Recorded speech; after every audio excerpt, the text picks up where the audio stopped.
just business news, we're news for business people.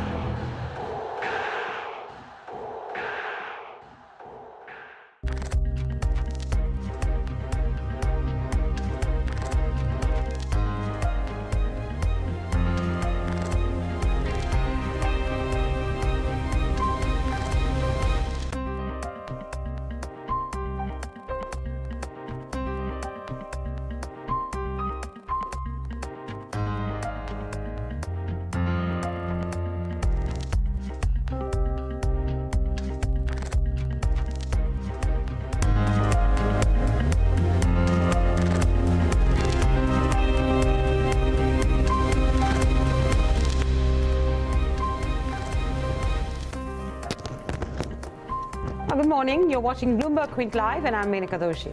Good morning. I'm Ideator. And I'm Neeraj Shah, and you're watching IndianOpen. All right, let's get to the top stories this morning.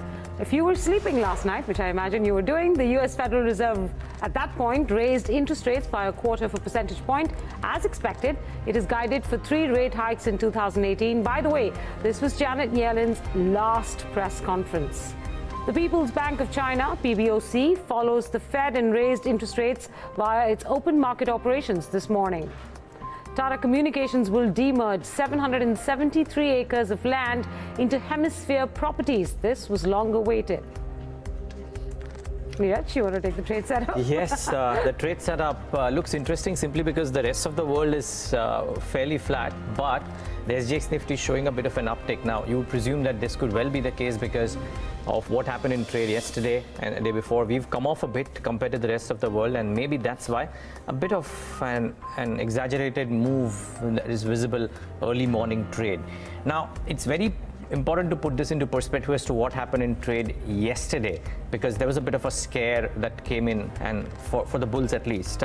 India VIX surged to the highest levels since Jan 31st. That's about a 235 basis points uptick in VIX in the last 3 trading sessions alone. And 16 is a level, as a date I said, that's something that we've not visited for the last 8 or 9 or 10 months. Now, this is something that market participants or the volatility shot up, you would presume, because of 2 reasons. One, the message is floating around on all the groups about how there might be an outside chance that the election outcome may not be in favor of the Bharatiya Janata Party. Maybe that is one reason as well. And that's why you saw a lot of protection being bought. One, the 10,000 put options saw a fair bit of unwinding.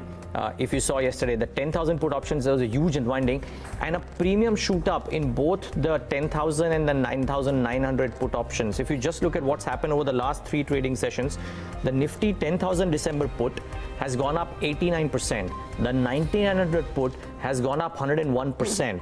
And this is coupled with the fact that the Nifty and Nifty Bank open interest in trade yesterday stayed fairly flat. So you could clearly see that there was no visible shorting or naked shorting happening in Nifty Bank or Nifty, at least in trade yesterday. The Nifty Bank had some shorts day before yesterday, but in yesterday's session, despite the scare, there was no shorting. People were buying protection in a big way.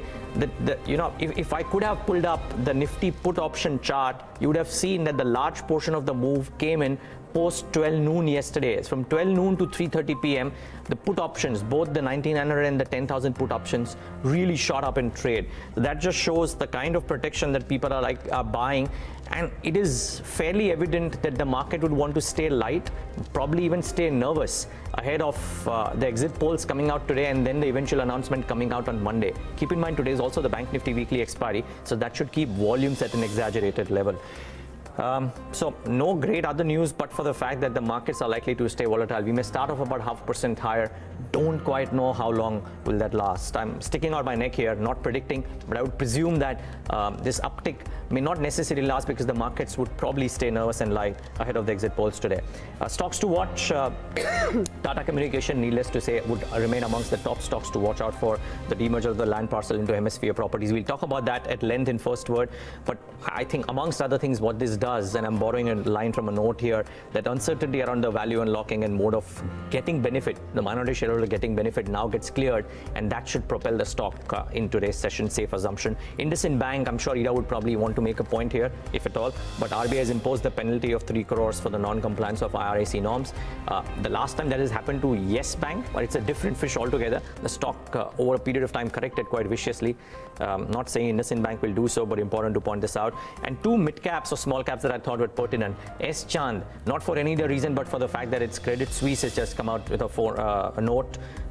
They expect earnings CAGR of 25% for the next 3 years. They've initiated outperform target rating 625. Should be interesting to watch today. And Pratap Snacks, expensive as it may be, I think the numbers were excellent. Revenues up 11%, but EBITDA, net profit up over 150% apiece. So really strong show that has come in from Pratap Snacks.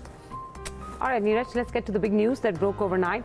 Fairly expected. This was the FOMC, or the Federal Open Market Committee, now chaired for the last time by Janet Yellen. This was her last policy announcement as the chair of the US Federal Reserve, and she stuck to script, raising the benchmark lending rate by a 0.25 percentage point. The new target range for the federal funds rate stands at between 1.25 to 1.5%. The FOMC has maintained its projection for 3 hikes in the coming year, adding to policy tightening. Monthly roll-offs from the central bank's balance sheet will be stepped up to $20 billion from $10 billion starting January. And might I add that the median estimate for economic growth in 2018 from Fed officials rose to 2.5% from 2.1% in September. Those were some of the key takeaways.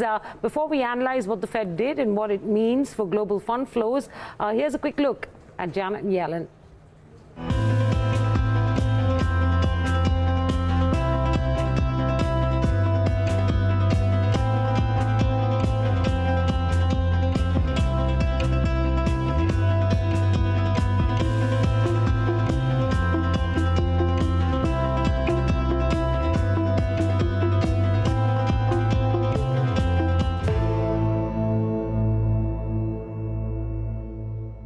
A couple of words. I know we were expecting to be able to speak with Richard Gibbs. That phone line is, sort of acting a little tough this morning. But I think the question mark that everybody seemed to pose from a commentary point of view was why they maintained that 3 rate hike projection for next year if they expected that GDP growth will move up. Yeah.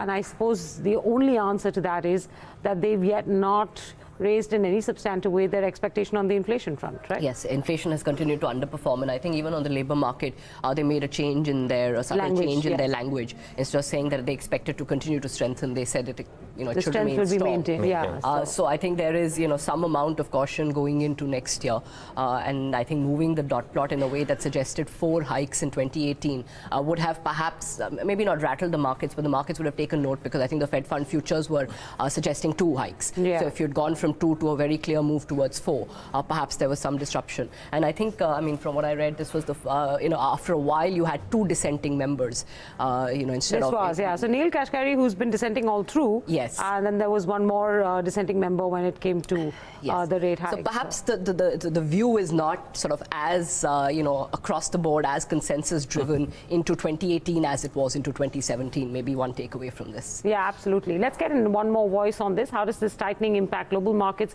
especially emerging market fund flows? Richard Gibbs, principal at Plantagenet Investments, joins us on the phone line from Sydney. Good morning, Richard. Thanks for joining us. I suppose the question really is about 2 things.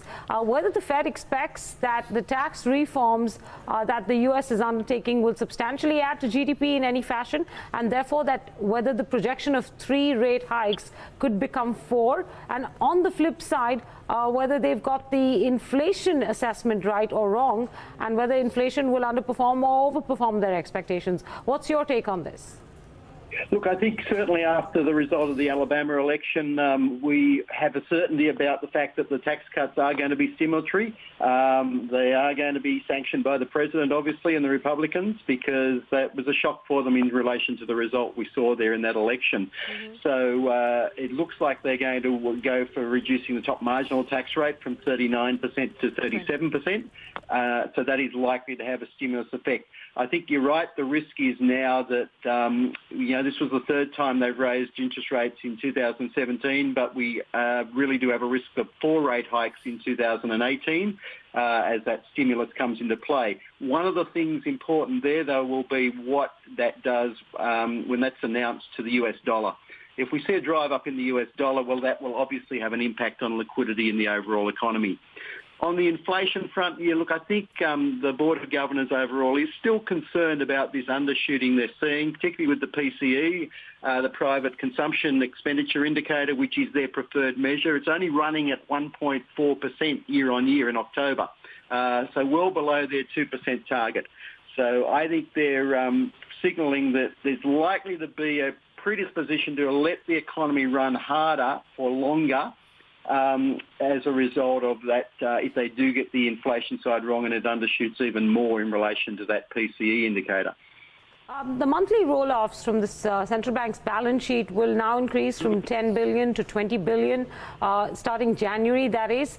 If you were to take the the forecast on Fed rate hikes and the monthly roll-offs, do you expect that any of this could have any substantive impact on global fund flows, especially fund flows to emerging markets? Look, I suspect if we see a strengthening in the US dollar, then we're likely to see, obviously, pressure on those emerging market funds flows. But, as we've said before, if you look at where stock markets are at this point in time, emerging markets are really the ones that are offering value now as we move into 2018. The US market has run hard. It's run in excess of a lot of people's expectations in relation to the Trump trade, and it's very hard to find value there for new incremental funds or for even domiciling funds into the US into 2018. So I think we're going to still see a reasonable amount of opportunistic value searching globally in those emerging markets. Richard, just a quick question on what you read into the PBOC and them hiking interest rates via the open market operations today. I know it's 5 basis points, so small, but what's the messaging, you think? Look, I think the messaging is that they want to keep a good handle on it, and there's no such thing as a free lunch, as we say. But it's also the fact that we've got a little uncertainty on the oil side, oil price side, as we've talked about previously, and that's probably one of my biggest risks for 2018. What happens with the Saudi royal family, and if there are any fractures there, and whether that puts upward pressure on oil prices, which would obviously feed into some price pressures in the economy. All right, Richard. Thanks so much. Richard, thanks so much this morning. Richard Gibbs there talking you through both the Fed rate hike and the marginal rate hike that we saw come in from the People's Bank of China. Now, let's get you what we have for you on First Word this morning. IndusInd Bank, the latest to get a penalty from RBI for divergence in reporting the NPA numbers. Hero will talk you through that. How much does Tata Communications stand to gain after it hives off its land bank from the main company, or rather, what do its shareholders stand to gain? That should be the question to ask and answer this morning. And we'll also give you a brief glimpse of what that US very important tax reform means for India, or investments into India to be more specific. But let's kick it off with IndusInd Bank and the 3 crore penalty. Right. So I think, guys, the number is not material, and I'm sure, market guys will say that 3 crores for a bank is, probably not relevant. But I think this is an extremely important sort of path down which the Reserve Bank of India has gone. So let me just get you the news in case you missed it. Late yesterday evening, the RBI said that they're imposing a 3 crore penalty on IndusInd Bank.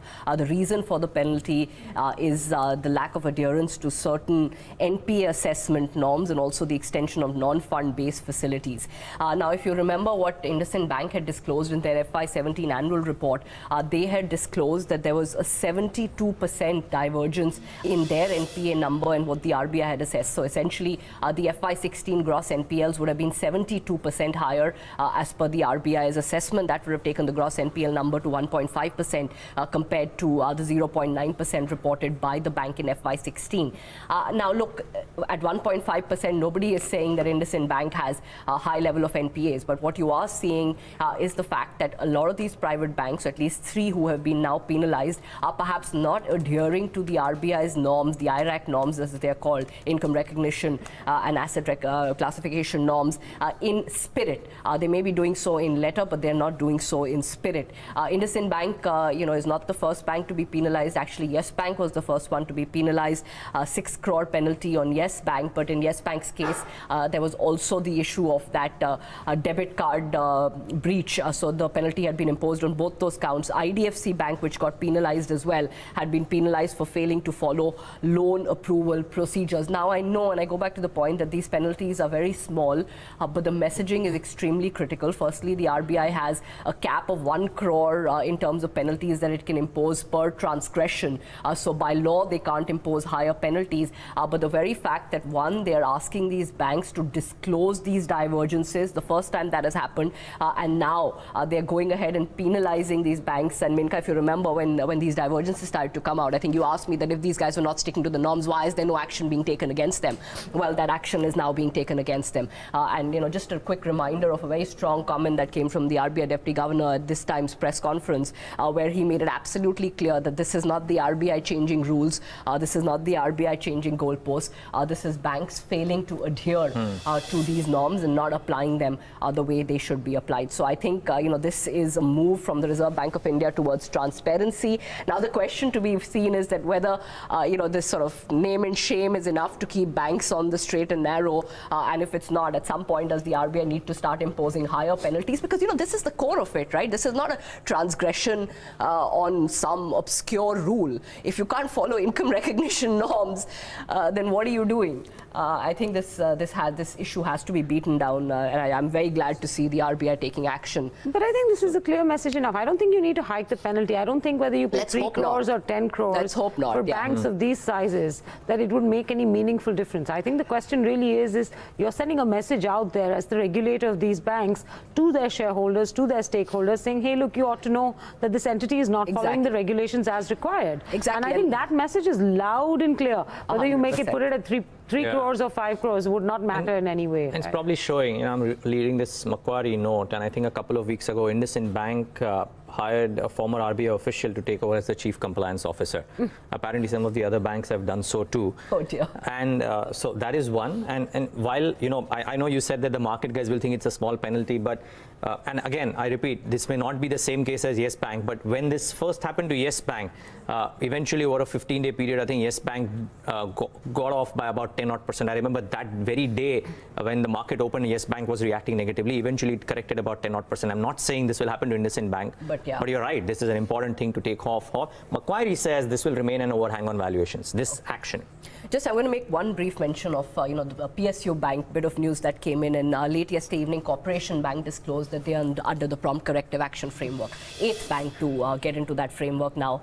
So you've got a private sector bank issue and you have a public sector bank issue. Yeah, I had Shankar Iyer on Twitter ask me what is prompt about this corrective action given that NPAs have exceeded 10%. But anyways, we'll leave it there. I think we're going to move on to Tata Communications, Neeraj. Yes, indeed. So it will hive off. I would presume this remains the big stock mover of the day today, because the company will hive off the surplus land assets into a separate entity called Hemisphere Properties. The company will eventually list Hemisphere Properties. So how does this benefit the minority shareholders of Tata Communications? That is the question to ask. What do the valuations look like? Darshan is standing by with all of that. Darshan, good morning. So Neeraj, Tata Communication as a whole will not benefit. There's some incremental benefit, but it's the shareholders of Tata Communication which will benefit, and that is why the counter probably will rally today. So it's 773 acres. So this was way back in 2002 when the entire deal with BSNL was done, and that was the time when this the contract was signed that whenever at a later date this will require that the surplus land will be housed in a separate company and will be hived off. So that is what has happened. So Hemisphere Properties is where the government is the maximum owner, 51% stake that they have. Now the ratio is such that if you own 1 share of Tata Communication, you get 1 share of Hemisphere Properties, and this is for the minority shareholders. But there are other shareholders that also benefit. So Hemisphere Properties will get listed at a later date. Now who benefits? The government has 51%, so they benefit. Companies existing minority shareholders, they're 25%. This is how the holding of Hemisphere will be. They will get share. Whoever tendered their shares in the VSNL open offer, these are 20%. They will benefit, and the balance is the Tata Group, so they will get 4%. So this is the shareholding as for Hemisphere. Now, how is the land bank like? So they had 773 acres. We are just talking about the surplus land. There's more land, but this is the surplus land which will go to Hemisphere. 773 acres was the earlier one.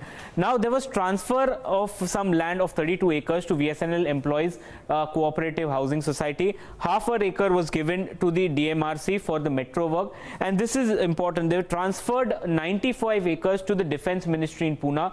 Till about few years ago, they were getting rent, but then because of some laws, the Pune government, Pune authorities, they transferred the land to the Defence Ministry. So this is still, they're saying that they hope to get this land back. That is what they have said in the annual report. So the current surplus land is 645 acres, but in book they have 773 acres. Now, if you're looking at where this entire land bank is, basically Delhi, they have significant amount of land portion, Pune, Calcutta and Chennai. The maximum is this non-agricultural land, 70 acres, which is valued at almost 18,000 rupees per square feet. The others are all agricultural land, which are valued at a much lower rate. So this is the entire land bank that have. This does not include the land that was given to the employees or the defense. So we are not counting it in this slide. Now, in terms of what the valuation, what several brokerages, because this was out earlier, they had said that they will do it. So a lot of brokerages have come out with notes earlier also. So MK values it at 220 rupees per share. So the land value is almost 6,200 crores. There are others. Motilal Oswal is quite pessimistic. They are not the most optimistic, let me say. They value it at 176. They value the land at almost 5,000 crores. That is the so there's IDFC which values it at 210, ICICI at 263. The most bullish I saw was Morgan Stanley. So their bullish count is the bull case scenario indicates a 300 rupees per share valuation for Hemisphere, which values the land at almost 8,500 crores. So this is the valuation math as far as brokerages, what they're saying. What's in it for Tata Communication? Minority shareholders should definitely benefit because they will get shares of Hemisphere listing. So expect buying that will happen in Tata Communication because shareholders will get it. They haven't declared the X date or the record date. And for Tata Communication as a whole, there were a lot of restrictions in terms of fundraising. So this actually removes restriction in terms of fundraising through equity for the company. Now life is separate, so they will focus on the telecom business and this business goes out. So that's the only benefit for Tata Communication, but shareholders will benefit, and that is why probably the stock will rally today. Has the company or the government given any guidance on how they intend to, over what period of time, monetize the land in Hemisphere? No, that's not, because see, revenues currently from Hemisphere, because otherwise it's just paper value. Yeah, it's just paper, because see, right now there is what they gave in the press release was that there's no revenues as such. Correct. So there's no it's just surplus land that is there. So they haven't said anything what they plan to do. But I think let's try to get the management. So I think the management of Hemisphere will be the one that will but even then, if the government is the predominant shareholder, as you've pointed out, then the decision on when to sell, how to sell, so there's no clarity, what process to sell through, all of that is still up. Yeah, I think it took them 15 years to do this, so I don't know when they will tell us, but I think it will be swift because they've finally got the ball rolling. I think it's only the government that can tell what they plan to do. Yeah, no, but it isn't easy to sell land in this country, especially large parcels of it. So I just wanted to use that as a counter. If you saw the Delhi, because all the valuations seem very bullish at it could amount to 300 rupees a share or 225 rupees a share. But the honest truth is these are passive land holdings and they're not going to get sold tomorrow or day after or next week or next month.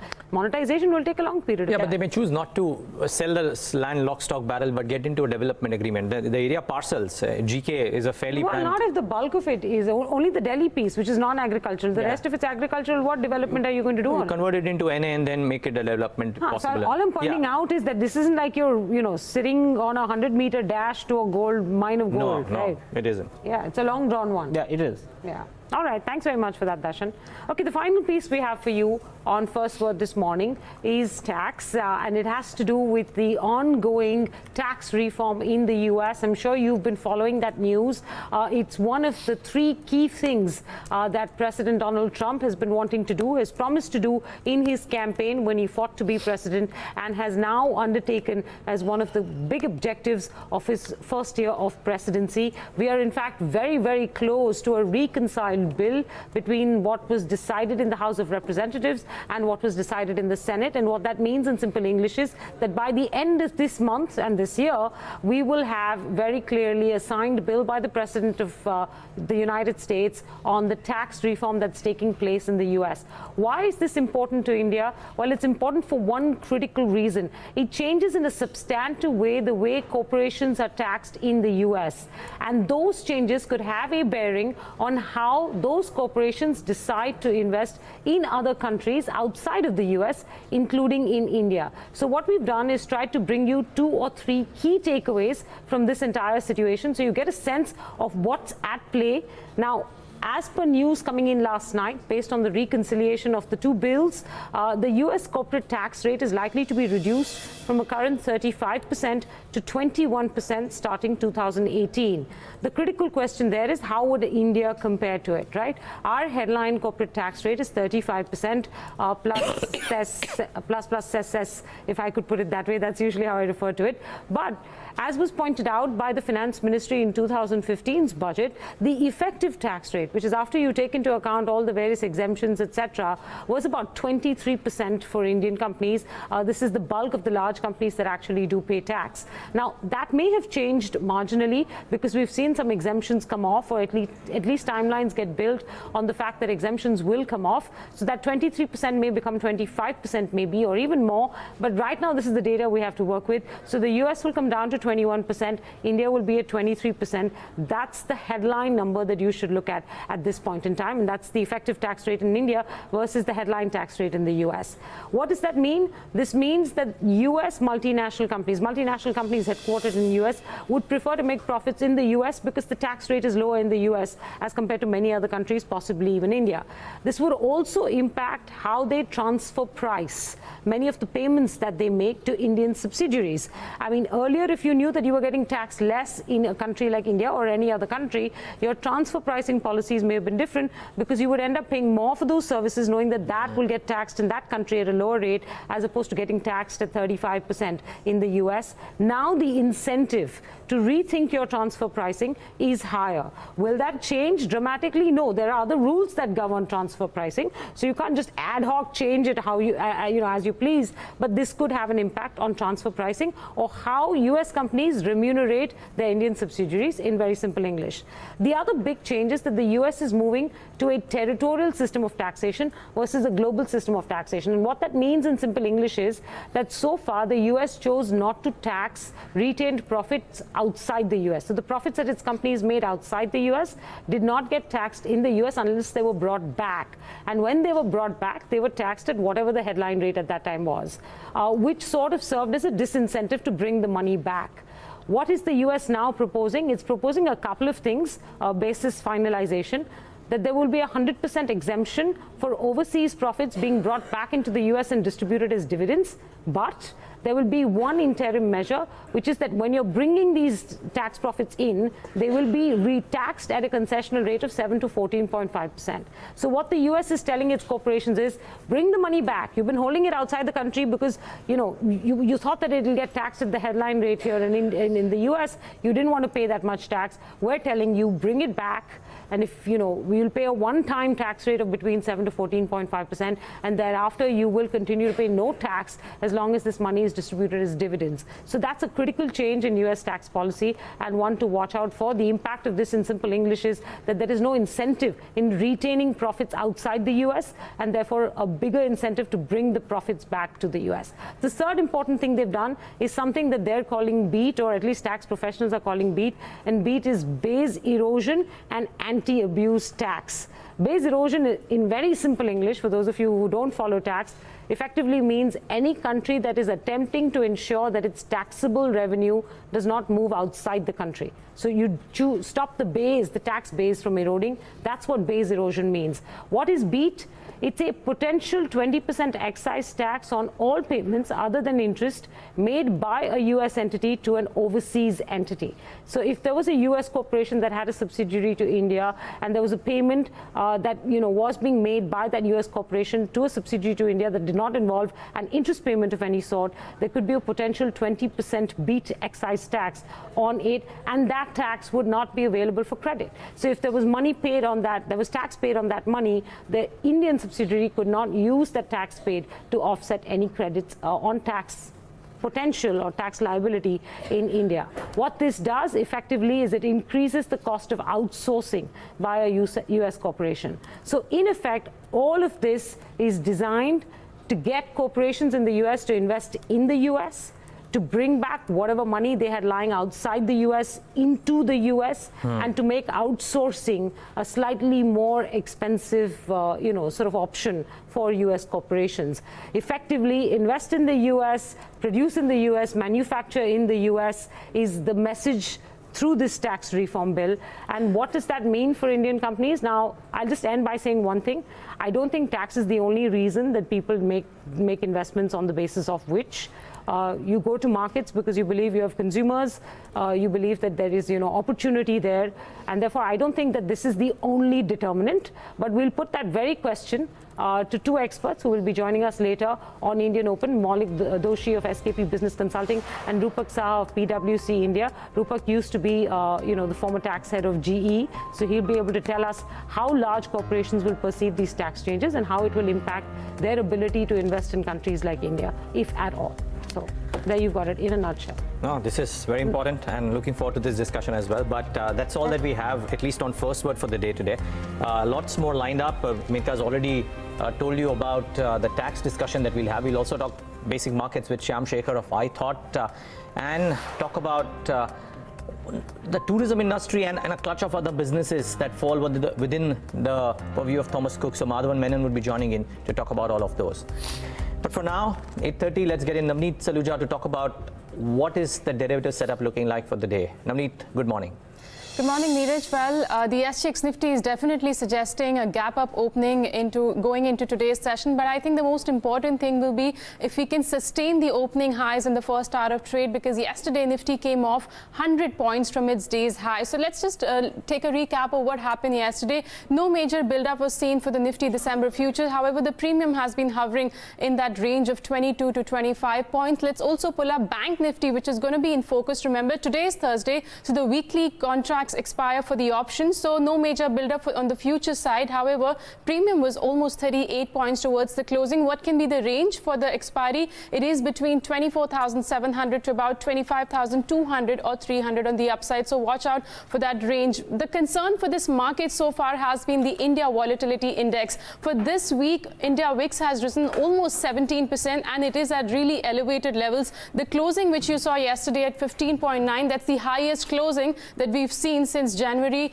3rd, 2017. We're almost done with two big events of this month, but remember the major domestic event of Gujarat elections. So till Monday, I wouldn't be surprised if VIX is still hovering around the mark of 15 or 16. Let's also look at then what happened in the option side. The base for the market, which was shifting higher, we did see the 9,900 put strike adding some bit of open interest addition. So the red bars are the put strikes and the green bars are the call strike. 9,900 put added open interest, whereas on the 10,000 strike, we did see a bit of unwinding, whereas on the call side, the 10,500 call strike added open interest. So the range still, however, remains the same. What did the institutions do then? FIs going into a big event, we did see a bit of long positions being built up. On the index futures, there were almost 7,500 contracts added and they unwound a little bit of shorts. Even if you look at the options data for yesterday with regard to what the FIs did, they did added bit of long positions by adding contracts on the put short side.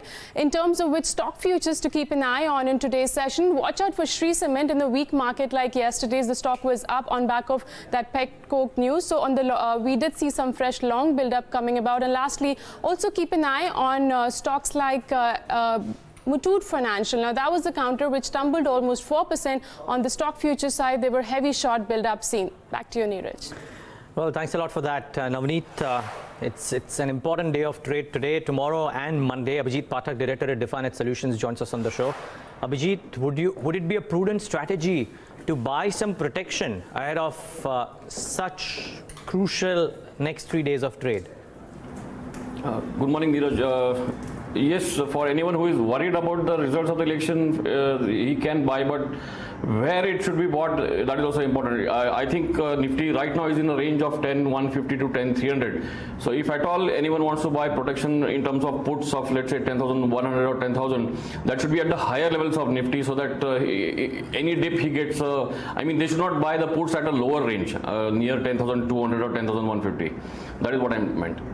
We may not get too high a range. Let's assume that the SGX Nifty starts at about levels that, or the Nifty starts at the levels that the SGX Nifty is indicating. Abhijit, would you advise not to buy into protection at those levels? I think it's near 10,270, so which means spot will be maybe 10,250.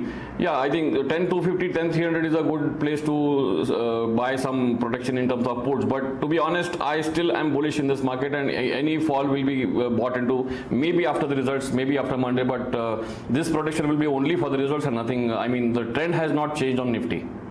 The trend has not changed on the Nifty, though I think even Abhijit would concur that it's difficult to quite predict as to what could happen to the markets if indeed the result is not as per what the market wants. Having said that, Abhijit, what's a prudent index strategy for the day today then? Like I said, the range is between 10,160, 180 on the spot to 10,300. It might not reach 10,300 because yesterday also it could not cross. So maybe near 10,260, 270, one can try a short with yesterday's high as a stop loss. And once it comes to the lower side near 10,180, 10,200, one can try along with the 20-point stop loss below yesterday's low. So I don't think it will break out today. It might remain range bound for the first few hours. Okay. And any stock-specific strategies for the day today, Abhijit? Similar to Nifty and Bank Nifty, Reliance also is in the same range of 910, 915 on the lower side to 925, 930 on the higher side. So buy on the lower side, sell on the higher side, and this 10-15 point range can be played intraday.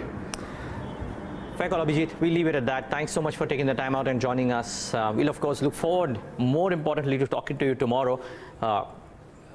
There's an outside chance that the day tomorrow could be volatile, so let's wait and watch what happens thereof. However, we'll talk about that when we get there. For now, let's talk about the day today. It's an important day of trade. Lots of stocks to watch out for as well. Avinash Gorakshakar joins in with his thoughts on the markets and specific names as well. Avinash can't not talk about VSNL, Tata Communications, you name it, whatever. It remains that big stock for the morning. Arguably, the stock will benefit. It will move up higher. But to your mind, as per your calculations, for somebody who doesn't have any investments in Tata Communications, is enthused by the move but doesn't know whether he should buy or no when the stock opens up, what would your advice be, and what's the impact of this move on the minority shareholders? No, I think definitely after 14 years, this land monetization has happened, and I think you're going to see definitely a lot of action in Tata Communications. In fact, I was hearing Darshan talking about Tata Steel, so I think there could be a spike there because obviously shareholders would be getting some shares there. I would believe that yes, this land monetization deal would obviously be a big sentiment booster, and I think you could possibly see a kind of a net asset value to the tune of around 280, 290 rupees coming out from here. Clearly, I think in terms of the near-term upside, I think most of the price has already gone up. But if you take the next 12 to 15 months, Tata Communication is a big player in the data business, Neeraj, and I would believe that data is something which is going to be hot for the next few, at least 4 to 6 quarters ahead, and that would definitely also build in a lot of strength in the core business. So somebody who's got a slightly longer term view can even pitch in even at the current level. I won't be surprised this stock may not react softly. In fact, you could possibly see good amount of buying even at the current levels. So current levels agreed, but hypothetically if the stock starts off 6 or 7% higher, Avinash, would you then still be enthused to go out and buy it? I would believe so, because looking at the kind of headwinds and more importantly, with the kind of political equation which is emerging, you may see a little bit of softness later on. But this is a stock and a sector which I don't think is going to be impacted by political headwinds. So this could be a good portfolio pick, provided the view is longer term. I would believe that we have a decisive call after 18 December. You could probably find these kind of stocks with the data space doing pretty well.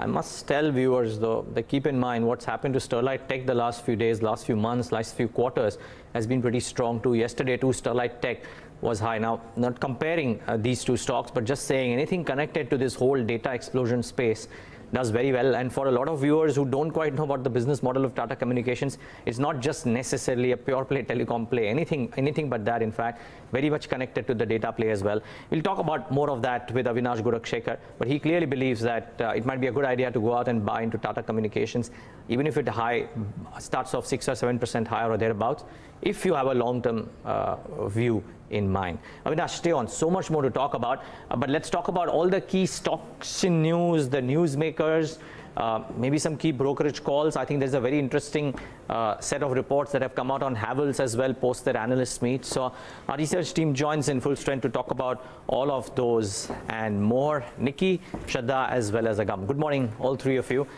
As is the norm, let's start off, since we don't have too many results today, let's start off with the key stocks in news today, Shraddha. Of course, apart from IndusInd Bank and Corporation Bank that you already discussed about, you have Maruti Suzuki, which will raise vehicle prices by up to 2% from January. That's according to a PTI report. And this is contrary to what we've been hearing about auto companies offering steep discounts in the month of December. We're also tracking Manpasand Beverages, where RBI has increased the foreign investment limit from 24% to 49%. So we could see some buying interest there. PVR, which has signed a strategic deal with CJ 4D Plex to launch another 16 4DX screens in India. We're also tracking NCC, where the board has approved fundraising of up to 550 crores. So again, we could see some reaction there. An interesting bulk deal in V2 Retail yesterday, where Goldman Sachs bought 2.8% stake. And then you have three individuals who were holding 2.9% stake each as of October, who have totally offloaded about 4.7% stake. Results that came after market hours, weak numbers from Bodil Chemicals, where revenues fell 23%, net profit fell 28%. But on the contrary, Pratap Snacks, a very strong performance coming in. Revenues grew 12%, net profit came in at 13 crores versus the number of 5 crores last year. EBITDA also saw a significant jump on the back of strong cost savings, because raw material expenses as a percentage of sales came down from 73% to 65%. So that led to a huge bump up in the margins, also from 3% to 9%. So we could see some positive reaction coming in for Pratap Snacks. That would be the most washed out stock. Yeah, the revenues were okay, but the EBITDA and the PAT numbers rose substantially. So that and a few other stocks that Shraddha spoke about. Thanks for that, Shraddha. Havells had an interesting analyst meet, Agam, I guess. It certainly did, Neeraj, and they outlined their leadership strategy going ahead. So what Havells intends to do is foster in the culture of entrepreneurship. And by that, what they mean is that they want to empower their management in taking decisions when it comes to organic as well as inorganic opportunities. And further, in terms of some targets, they are looking to hone at least as many as 100 leaders, 100 business leaders over the next 2 to 3 years, and that is what is going to bring growth for Havells India as they move in. Now, this also means that there will be independent strategic business units which will have their own profit and loss accounts and balance sheets, and this will enhance rigor and focus. And that's the strategy they are playing along with. But another aspect that's come off from the analyst meet is that they're going to focus on B2B players, and they are looking for businesses from large institutional customers, and that is something which is going to push revenues forward. And they will also not participate in low-end tenders. That said, of course, they're also looking at a multi-pronged approach when it comes to Lloyd's business. But on the whole, this was more about consolidating their strategy as they move into the next 5 years. Okay, we'll talk about that with Avinash in a bit. Thanks for that, Agam. And Nikki, what's on your radar? So two bits. Brokerages first. A venture on Everest Industries initiated a buy report on this counter with a target price of 712, which indicates an upside of nearly 36% from a current market price. It says that higher margin segment, reducing debt level, and impressive ROC makes this counter an impressive bet. It says that the change in product mix is what is going to be driving this company ahead. The board and panel segment is expected to be the key growth driver for this segment. The second segment, which is the steel building segment, seems to be on the road to recovery. And third bit, where is the roofing? Now the company essentially is a roofing company, and the new product launches there in that segment only could sustain the growth seen thereon. Company is expected to pay off the debt in the next coming 2 fiscal years and is expected to turn cash positive. The second counter that we have is the Analyst Hero Motorcorp. Now Goldman Sachs has upgraded that counter to neutral from sell and has indicated it has maintained the target price though, but then this rating upgrade comes after a 15% fall that we've seen in the counter in the past 3 months. With that, the risk-reward ratio remains to be pretty much balanced at the current level.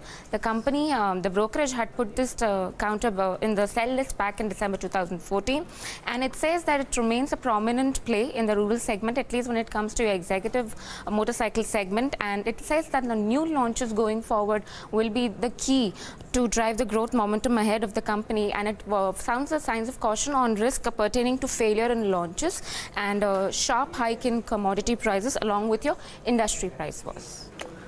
Well, we watch out for these as well. Thanks a lot for that, Nikki, Shraddha, as well as Agam. Some interesting stocks out there. Before we get in a technical perspective going on the show today on trade, Avinash, Havells or Pratap Snacks, or for that matter, Hero MotoCorp, if you have a view on either of these, any of these?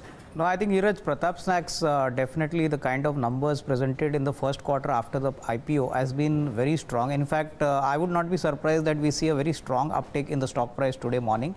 Most importantly, in terms of top line growth as well as the kind of market share increase which this company plans to increase in the consumer snack segment, I would believe that the markets would start penciling a better kind of earnings growth from the year FY19, because a lot of capacity is expected to come in from FY19 onwards. So I think Pratap Snacks seems interesting, and clearly Havells, the way they have planned to position their business, I think it's a good move, because clearly the markets would obviously look at this strategy panning out over the next say 12 to 18 months, and only after that we could get some hint as to how this strategy would work out. But yes, within the two, Pratap Snacks today would do a much better kind of risk reward, and I think in the near term any correction should be used as a good buying opportunity. Okay, what about Havells though? Did you have a chance to look at what the key takeaways of the analyst meet were, Avinash? In fact, Neeraj, I think clearly some improvement could be expected, after the next, say, 1 or 2 quarters post GST, because I think clearly some improvement in margins is definitely expected to come in. And I think clearly with most of the loss-making units off the balance sheet, I think probably FY19 should be a much better year in both top line as well as margin expansion. So I think clearly the markets are looking at stronger quarters, especially after the first half of FY18. Okay. So that's the view on Pratap Snacks and Havells. Pratap Snacks could well have an interesting reaction in trade today. Let's wait and watch. But it's 8:45, that time of the show when we get you technical perspective from our expert Sameet Chavan, who is Chief Analyst Technical and Derivatives at Angel Broking, joins us right now on the show. Sameet, good morning. Thanks so much for joining in. What's a prudent index trading strategy for the day today, Sameet? Considering the fact that one, we have the weekly expiry, exit polls come out today. What would you be telling your top clients to do? Good morning. Yes, there are events lined up. 10,340, 10,300 seems to be a very strong resistance, and we were of the opinion that at least for a time being this important resistance zone would act as a hurdle. Couple of days back we witnessed selling pressure from those levels, and yesterday also we saw index falling from levels of 10,290. So as far as technical chart is concerned, 10,300, 10,340 seems to be a very strong resistance, and as long as Nifty remains below this level, we are likely to see some kind of selling pressure. So our strategy would be to sell on any rise as long as 10,340 is not broken. As SGX Nifty is suggesting, we'll have a gap up opening. So if Nifty opens with a for 30-40 points gap up, we expect this gap to get filled quite soon, and we would expect some kind of selling pressure at higher levels. 10,275 is the level to watch out for as far as intraday resistance level is concerned. So we would go short on any bounce. We would expect a decent dip at least toward 10,150. 10,100 probably in the next couple of days. Going ahead, aggressive traders should maintain their positions at least for next weekend. And one can trade in options, either call or put options. We believe that one should now trade at 10,100 put option, which is trading somewhere around 80-85 bucks. One can keep a stop loss somewhere around 49 rupees, and we would expect a decent appreciation probably next week towards say 190-200. Okay. Chandan Taparia, Associate VP at Motilal Oswal, also with us. Chandan, what would you be doing on a day like this at the cusp of 2 or 3 key trading sessions? Would you be buying some protection in the form of put options which have already shot up, or would you be doing a plain vanilla future strategy on any of the key indices? Yes, first looking at the volatility index, that is up by around 16.61% in this week. Yesterday spiked by around 4.5%, and now VIX is at 10 months high level. So that clearly indicates that fasten your seat belts, and you may see the high swing trade on the other side in the market. We have seen some selling pressure in the market near to 10,330 zone, and that is the resistance at the falling supply trend line. So suggested to take some protective put of 10,100 near to 80-85 rupees, because both the indices, Nifty and Bank Nifty, are at important level. From last couple of trading sessions, the Nifty has stuck in between 10,033 to 10,490, and has been moving in between 10,178 to 10,330 if I look at the narrowing down of the range in last couple of trading sessions. So require a decisive range breakout to extend its move on either side. But as of now, better to protect as volatility is not cooling down. Higher volatility beyond 13.5, 14 always indicates that selling is being observed at higher level. So if market moves about 10,330, then only will suggest for a breakout and intention of market to going towards 10,490 and 10,600 kind of level. Until unless we'll be with the protective put and we'll play the range bound move of the market. Especially talking about the Bank Nifty that witnessed the sharp selling in last couple of hours of the sessions, corrected from 25,250 to 25,000 zone. It has multiple support at 24,800 zone, and especially this 24,800 is working well from last 8 weeks. So from last 7 to 8 weeks, it is taking multiple support near to 24,800, and if that is not respected, then we are afraid to see the decline of 500 to 800 points in the Bank Nifty. So 24,800 is the make or break level for the Bank Nifty. So it has to move higher than that level, then only some stability would be there in the Bank Nifty index. Okay. So let's talk about specific stocks then. Sameet, I'll come to you first. Your trading ideas for today's show. I have two short ideas. First one would be Tata Steel. We have witnessed some kind of underperformance from entire metal space of late. Tata Steel, we saw since last couple of days, the stock has been falling from its important levels of 705, 710. So we believe that this weakness is likely to extend. Our target would be somewhere around 661. Stop loss now can be placed around 691. Our second sell call would be on Voltas. Clearly 630, 635 seems to be a very strong resistance. Since last couple of days we have been witnessing selling from this level. So yesterday the stock managed to close around its important support level of 620, but looking at the overall chart structure, we expect this stock to fall towards 602. It can be short sold with a stop loss of 628, and our solitary buy call would be on Tatacom. If we look at the overall daily and weekly chart structure, it looks quite encouraging. Day before yesterday, we witnessed a decent price and volume breakout, and yesterday we saw some kind of pullback. We would interpret this as a good buying opportunity. Our near-term target would be around 776. It can be bought with a stop loss of 672. Okay. What about you, Chandan? Yes, we have selected different kind of stocks to deal with the volatility in the market. First, it is buy on MCX. The stock is beaten down, but recently it has taken multiple support. It has managed to surpass immediate hurdle of 985 on the closing basis. The stock was up by around 2% with significant jump in the trading volume that indicates some sense of buying interest in the counter. Looking at the database, we have seen short covering as open interest fell by 8%. And also the RSI in the price indicates the divergence, which could play as a short covering extension towards 1028. So recommending to buy with a stop loss of 968 for an upside target of 3 to 4% from current level. Second trade, we are recommending to go long on Sun TV. The stock has seen the build-up of long position followed by short covering, and net to net, the open interest fell down. Again, here also significant jump in the trading as well as the delivery volume. It has given the breakout and trading at its lifetime high territory.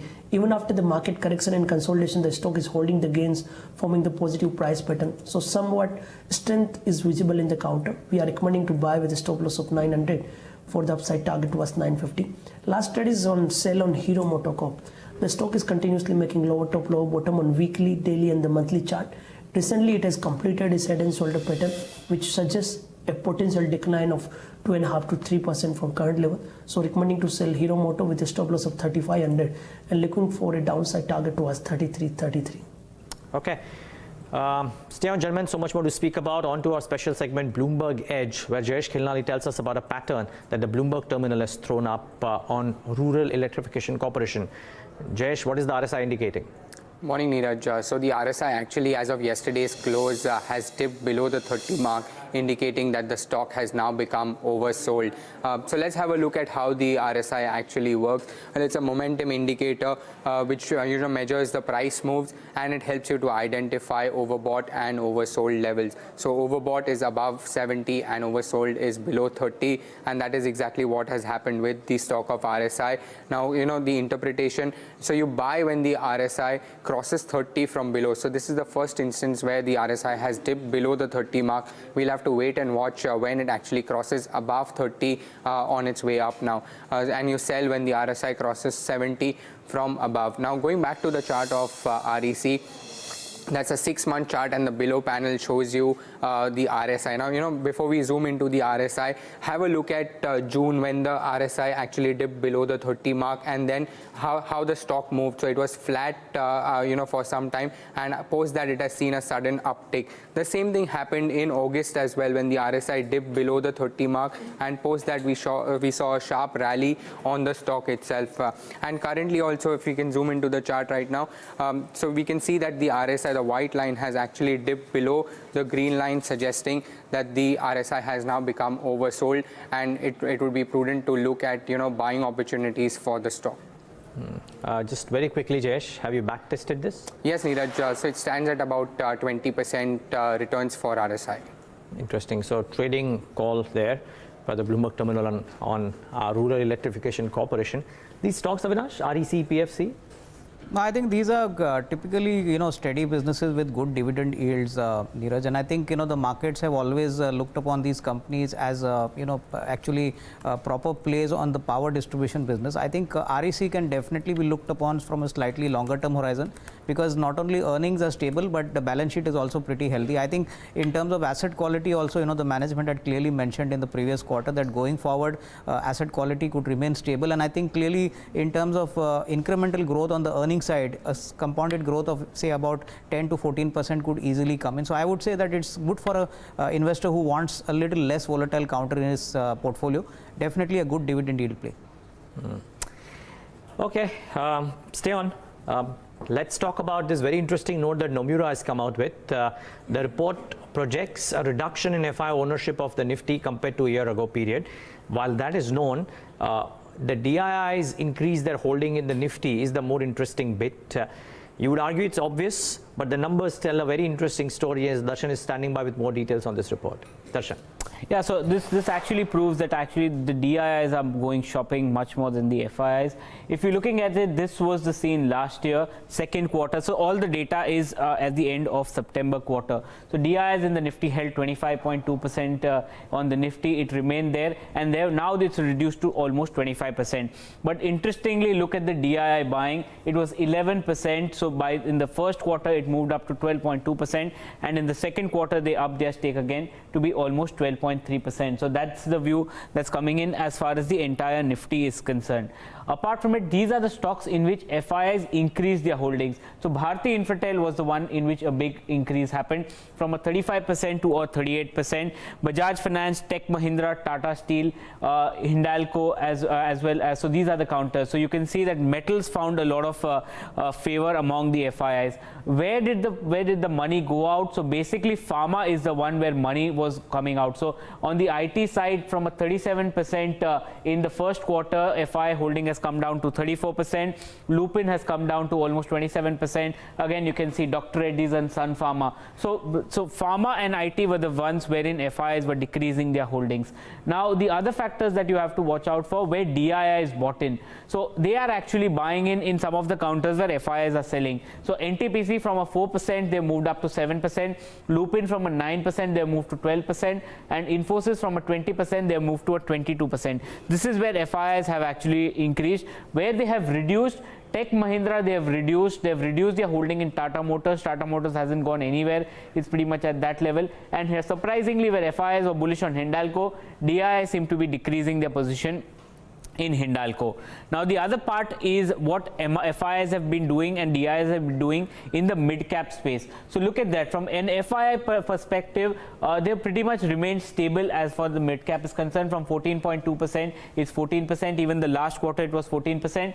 But the DIIs have increased their position in the mid-cap. From 7.7%, it moved to 8.2% in the first quarter.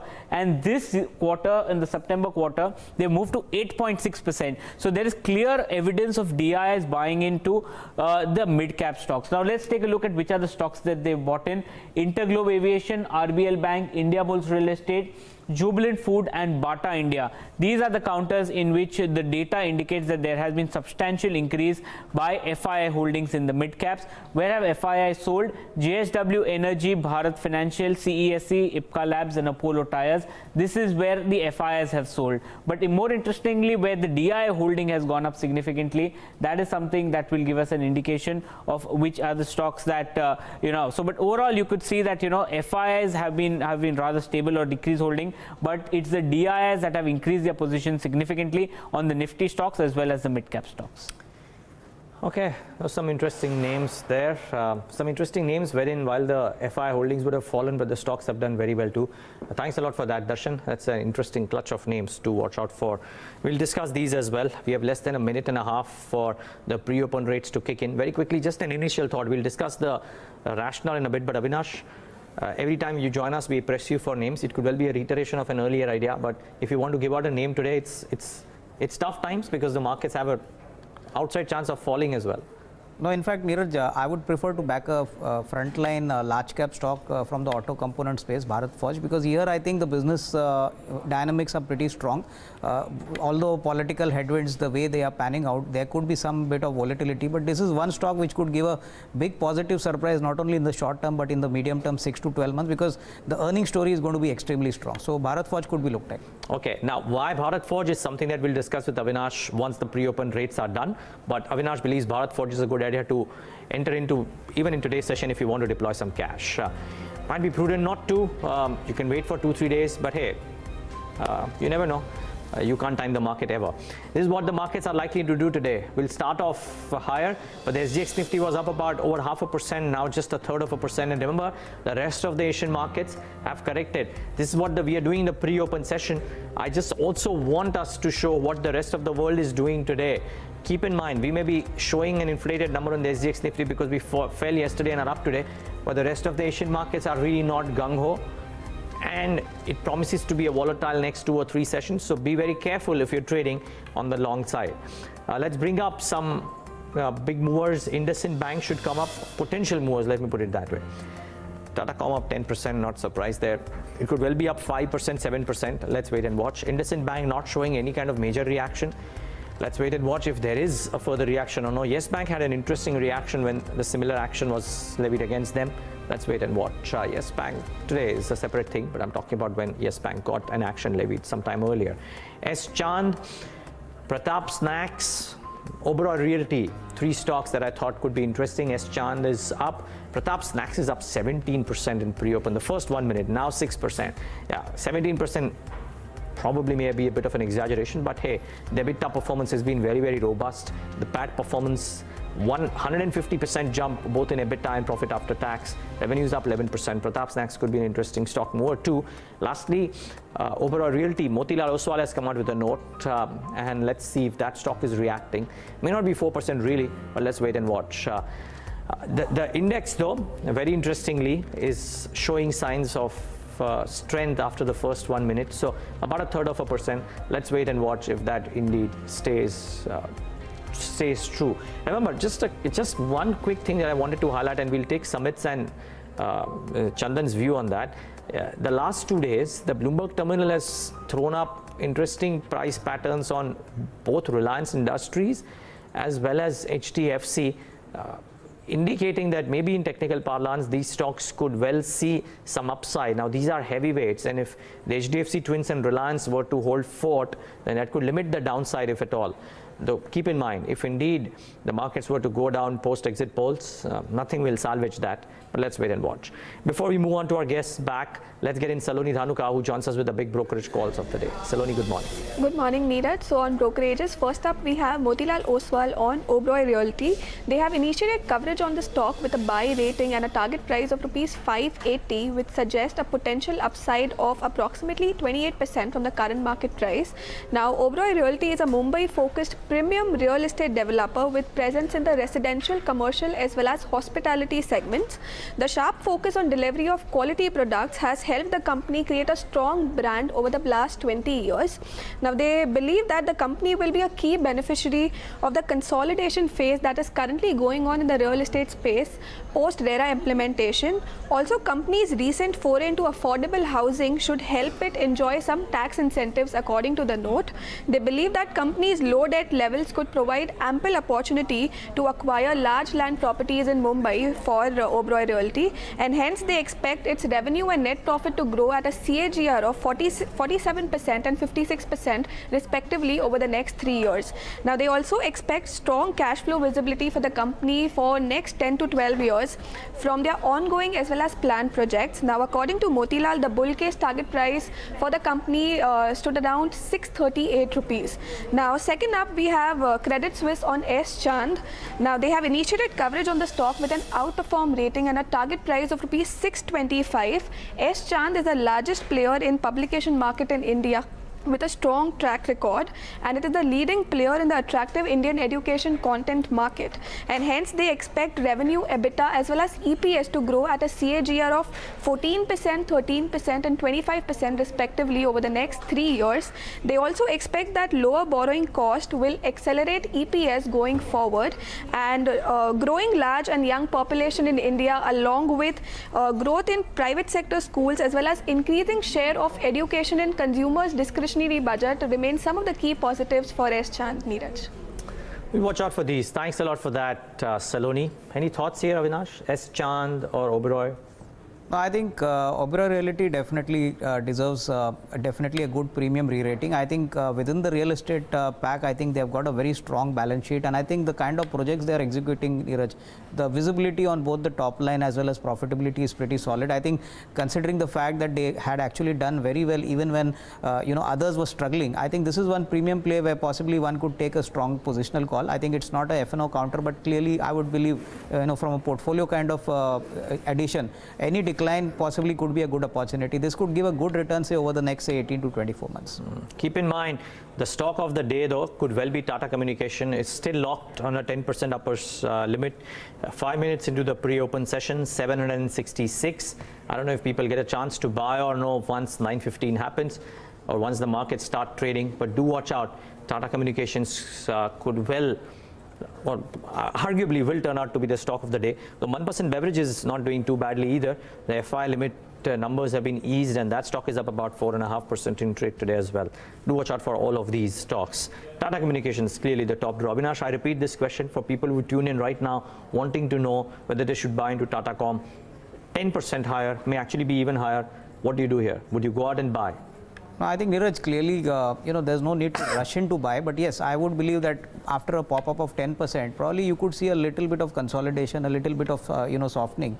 This event is definitely going to be big, not only for Tata Com, but eventually I think the data business is going to be driving the core profitability. As you rightly mentioned, Sterlite Technologies, Tata Communications are companies which are going to see increased operating kind of level of performance, considering the fact that we have just started hitting the tip of the iceberg. I would believe that data is going to be a very explosive story, and Tata Communications, added to this, they get a lot of value unlocking because of these deals. So I would believe that yes, wait for some time, but this is not a stock which is a trading stock. I would believe that try to build in a 12 to 15 month kind of horizon. You could probably see a significant upside here.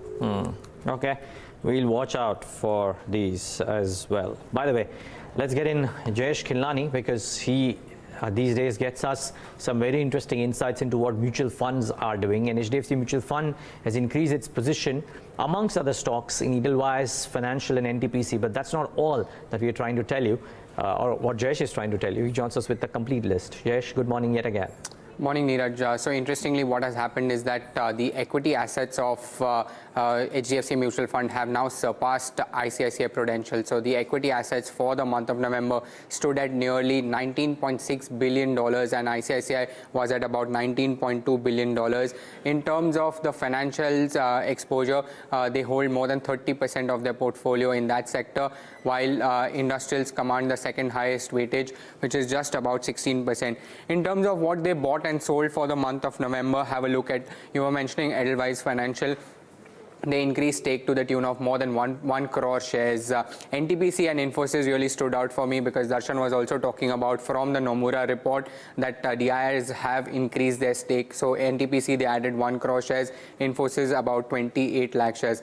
Tata Motors and HDFC also, So this has been the trend, Neeraj, for the past 3 days that we've been doing this. There is no sector trend. In fact, it has all been stock specific in terms of the buying and selling. In terms of where they decrease stake, so you have ICICI Bank, which leads the charts over there. They reduced stake by almost 2 crore shares. Adani Ports, 1.4 crore shares gone from the portfolio. Tata Steel, Bajaj Finance and Maruti. So, these are all large names where they have reduced their stake. Now, some of the counters that they bought afresh and they sold off. So, HDFC Standard Life, they participated in the IPO as well, bought 14 lakh shares. L&T Finance, South Indian Bank, Shrey Infra and DCB. What stood out for me over here was the mid-cap banking, which was South Indian Bank and DCB. Not by much, but, it just shows that they are looking at these counters as well. What they sold was Indiabulls Real Estate, 16 lakh shares gone from their portfolio. Amara Raja Batteries and Dalmia Bharat also goes out of the portfolio of HDFC.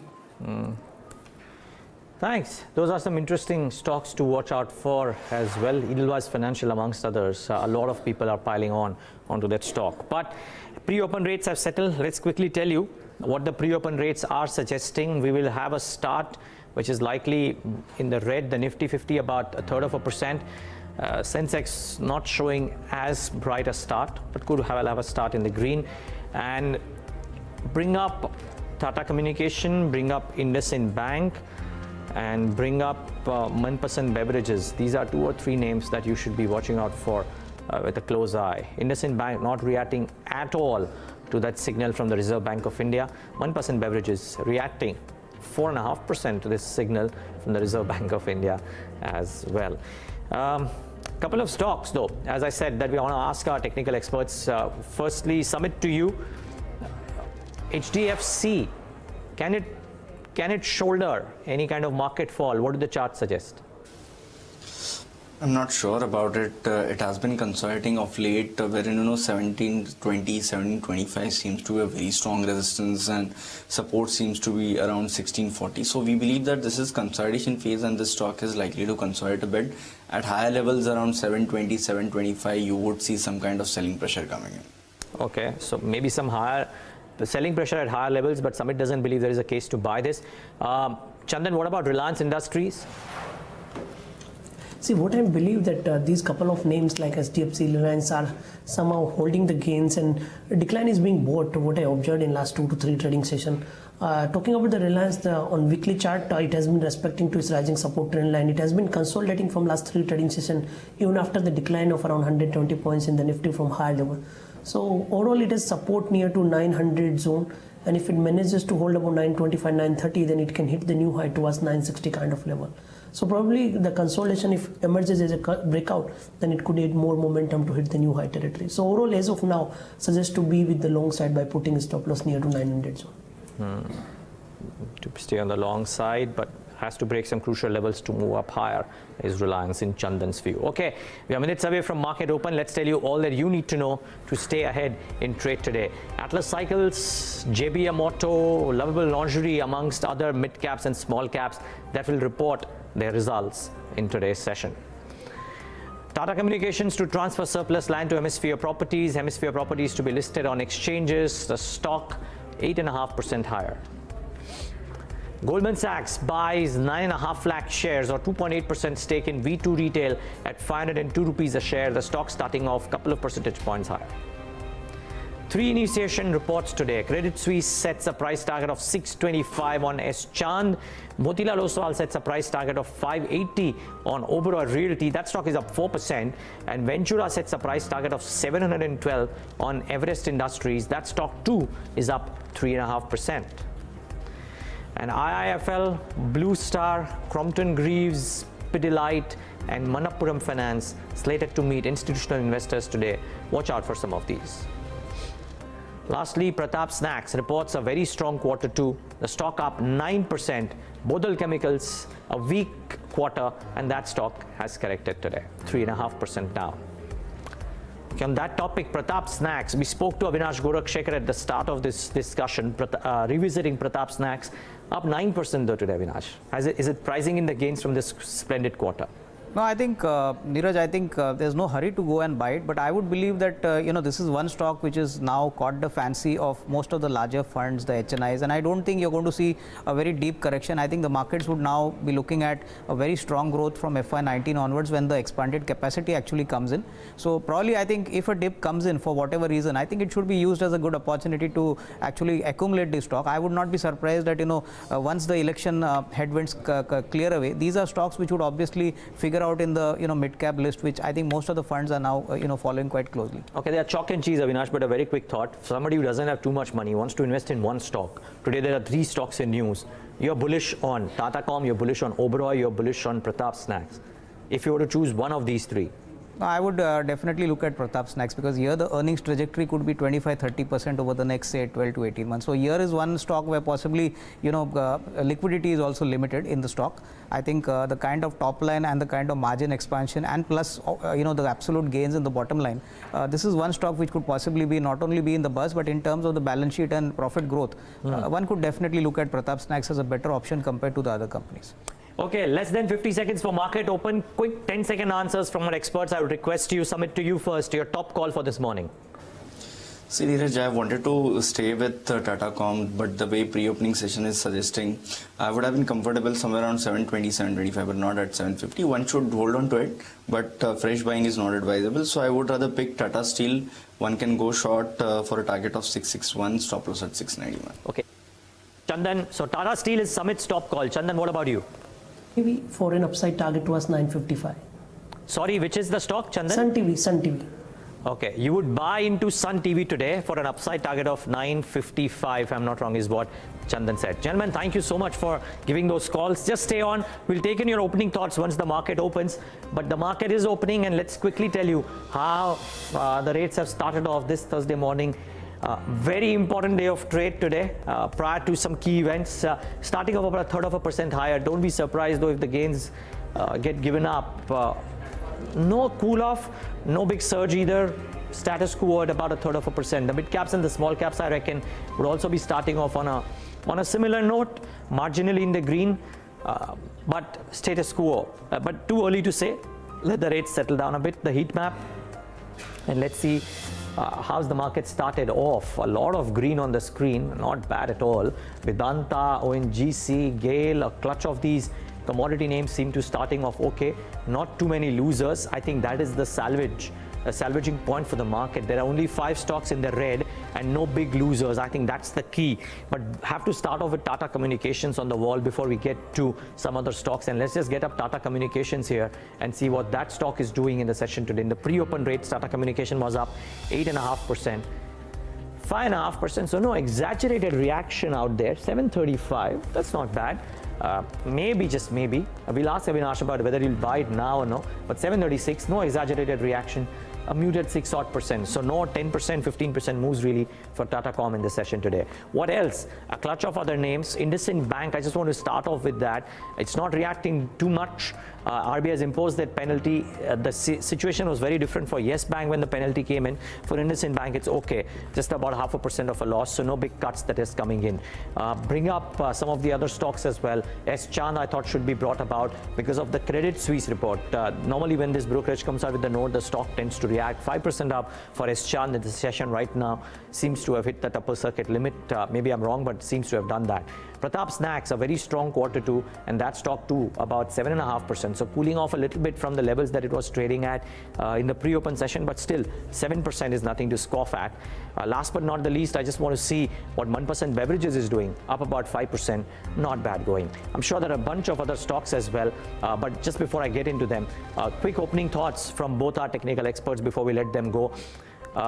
Just looking at how the market has started, Chandan, would you hold on to your calls that you gave in the morning on the index? What would you be doing with the Nifty or the Bank Nifty?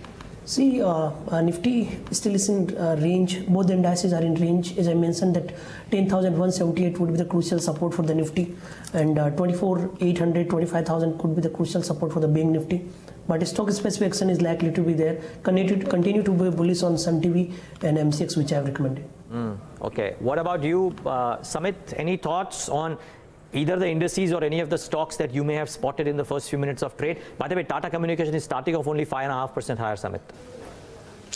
Yes, around 725, 730, I would be comfortable in Tata Com. One can now keep a stop loss somewhere around 699, and I would stick with my target of 776. And as far as index strategy is concerned, we would continue to remain cautious as long as Nifty trades below 10,340.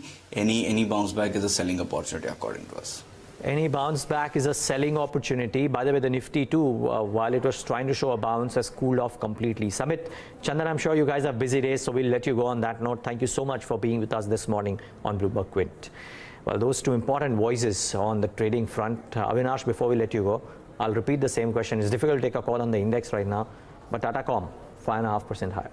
No, I think, Neeraj, we could see a little bit of sell-off maybe later on, but I would believe that, on every decline, this stock should be accumulated. I would not look at it from a short-term point of view, but over the next, say, 12 to 15 months, we could see a good re-rating on the business side, plus this value unlocking which has happened. So I would not be surprised that maybe if it corrects slightly even from the elevated levels, this is definitely a stock worthwhile keeping in your portfolio. So I think don't look at the short-term scenario, but looking at a slightly medium-term scenario, this stock is definitely bound to do well. By the way, the Nifty, okay, Avinash, thanks so much for that. Just looking at the Nifty Bank, it's cooled off completely. We're now flat, almost as flat can be for the Nifty Bank. So not doing too much, doing precious little, I would say, just about 30 odd points. And I'm not surprised really. I would be really surprised if we end today on a very strong note, just from a trade perspective, nothing to do with fundamentals, but maybe the market would want to remain extremely light going into what is arguably one of the most important events from market's perspective, the way it is turning out to be. Shyam, Chief Ideator and founder of iThought, joins us right now on the show. Shyam, very good morning and thank you so much for joining us on Bloomberg Quint. This is Neeraj here. We usually talk about investment strategies for the long term, and that is what we will eventually talk about. But I'm asking you to wear a tactical hat right now, Shyam. And even if you are a long-only investor, would you believe that there is maybe prudence in staying light ahead of what is arguably turning out to be an election that might go down the wire? I definitely lightened, so I can speak for myself. And it has nothing to do with the election alone. I think that overall, if you see the events that are unfolding, there will be a lot of work to be done by the government in the coming months. So I think the markets have factored in all the good news, and I don't think any adverse news is factored into the markets as we speak. Okay, so you are saying that irrespective of what happens in the election, which may have a short-term impact on the markets, you are staying light because you believe that there could be, I'm using the term could, there could be an ensuing correction because of various other factors. Correct. That's my belief. Okay, and would it essentially be linked to valuations alone, Shyam, your belief, or are there other things that you believe that need to fall into place before the rally resumes? If it does in the first place. If you look at how the markets have sustained at the current levels over the last month or two, it has been primarily driven by liquidity, not by sentiment. Okay. If you ask people whether they believe the economy is in great shape, you would probably get a iffy answer. But they would still say that they would buy, and they would also reiterate that they would not sell now. So there are two variables to the way the markets have behaved in recent times. One is people did not want to sell, and they would buy because there was too much liquidity, right? So I think that even if one of these two variables change, you could see a more saner approach return to the markets. And I think that is likely going forward. By the way, the index has slipped into the red. I'm not surprised really. I'm just mentioning it out. Look at the Nifty 50 losers as well. The index has slipped into the negative times, or rather negative lines. The Nifty Bank 29 points off, the Sensex and the Nifty flat. So no alarm bells bobbing between the red and the green, but the high start that the SGX Nifty was indicating and that we got as well has come off completely in the session today. Okay, Shyam, now that brings me to my next question. everybody tries to plan investing from an 18, 24, 36, maybe 48 month, maybe 60 month perspective in your case. I wouldn't presume here.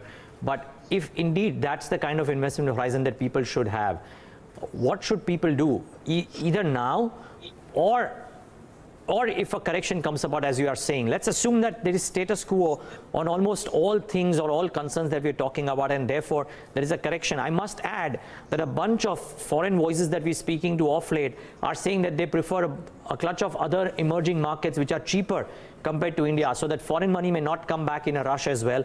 And if indeed the domestic liquidity dries up even a little bit, I hope it doesn't, but even if a little bit, then the correction could be swift as well. So whether now or in a correction, what are areas that people should watch out for? Economy facing, export oriented, consumer facing? What are you doing personally? See, there are two types of investments that I am looking at. One is in businesses which will benefit from a cyclical turnaround, which is the top-down trade. So I would bet on companies where leverage is there, but they would come down, and the company would be able to grow its valuation over a period of 3 to 4 years. In that, I think that there would be companies in sectors which will benefit, like infrastructure, but that's not an easy area to spot opportunities. So that is quite a struggle. But I'm still trying to do something there. The other area is in businesses which have very clean balance sheets, no debt, and reasonable growth. There, it is a struggle to find opportunities, but I still think there could be a few opportunities that one can spot going forward. Is that your normal pattern of investment, Shyam? I mean, as a regular investor, there are some people who are cigar butt investors, some people who actually pay premium for growth. What is your regular style of investing, and are you changing that in the current scenario?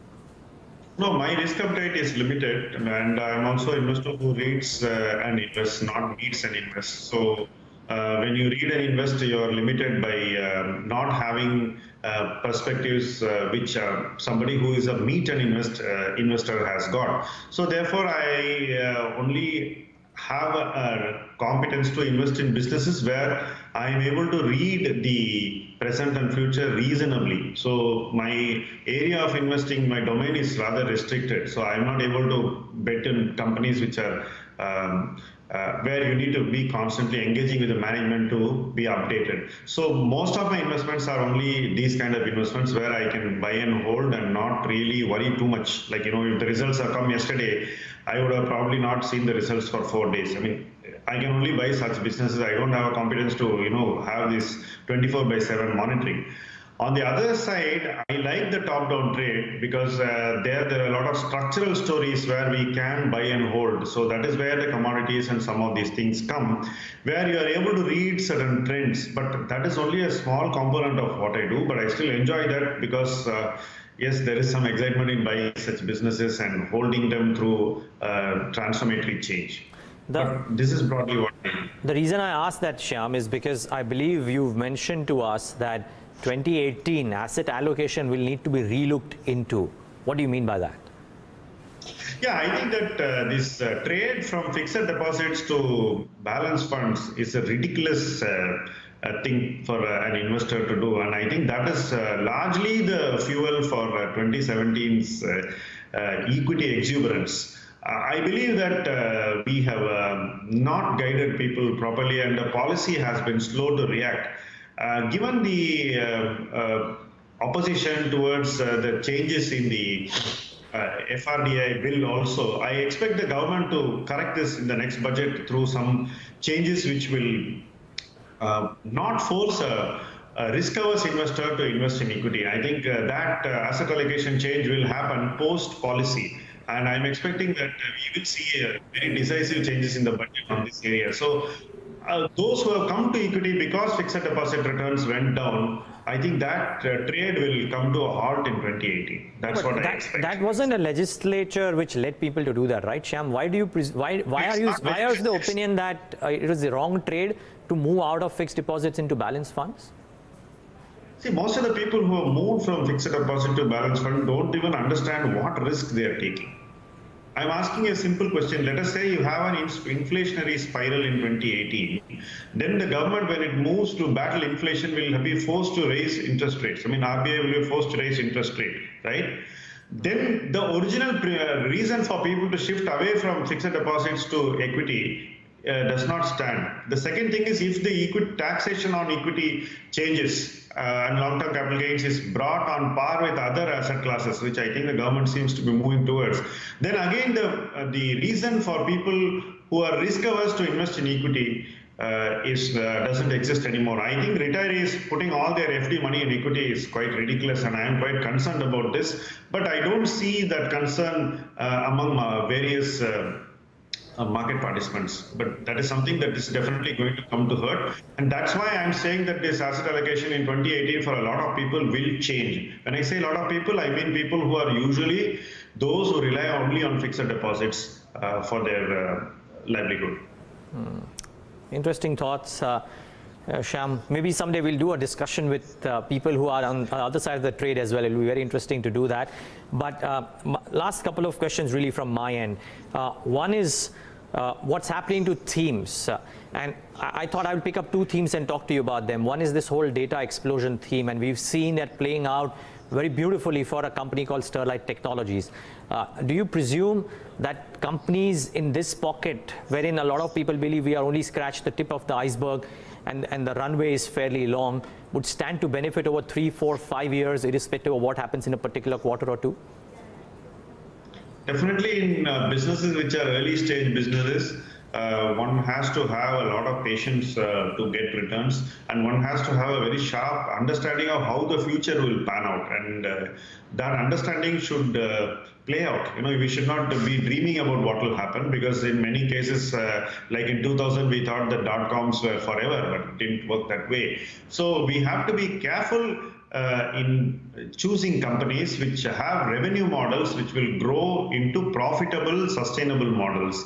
So that is something that we need to do. I don't have any view on the specific company that you mentioned, but these are early stage businesses. I know a lot of people who have invested in startups in similar areas, and definitely there is a lot of optimism, but that optimism should be based on tangible revenues and profits growing in the future.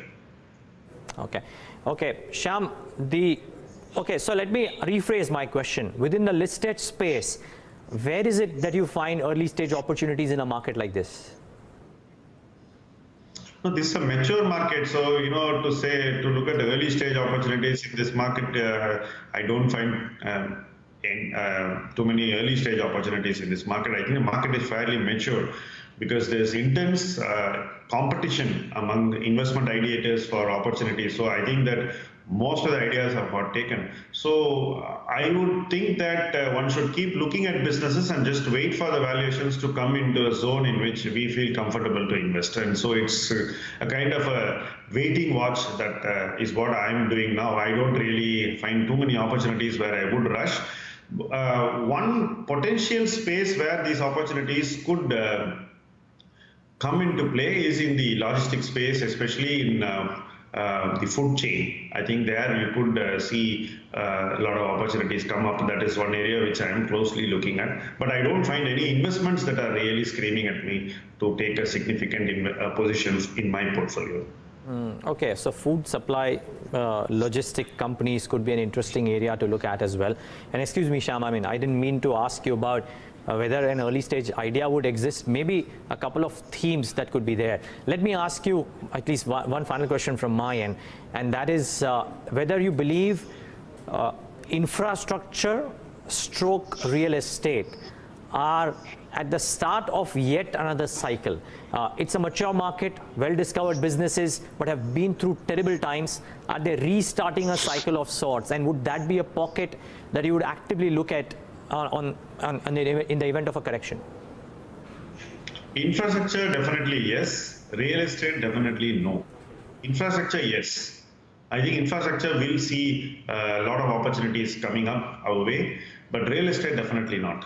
Now, directly, I would not play real estate. Maybe through some derived themes, I do own stocks which are connected to the real estate space in the building materials area and all that. But I would not buy a real estate company because we have not even done 1 year of RERA. So I think just like what happened in the stock market in '94, I expect a prolonged period of uncertainty and customization. The market has to factor in RERA into its business practices and into pricing and into demand supply. So all this is going to take time. So I would not be positive on real estate, but infrastructure, I would definitely want to play it through parts of the value chain, which I find interesting. I would definitely. So what do you find interesting? Would it be EPC or would it be the other aspects? I mean, what within infrastructure works for you? No, one way of playing infrastructure is through materials, consumables. So I would probably try to do it through, what today people call as fast-moving industrial goods. The consumables. That is one space which I like. The valuations look a little high. I think if they come down, I would definitely like to buy some consumable companies. That would be my way of playing infrastructure. Another thing would be post this resolution of some of these large steel NPAs, I would definitely want to have at least one investment of significance in steel. That is another way of playing the infrastructure.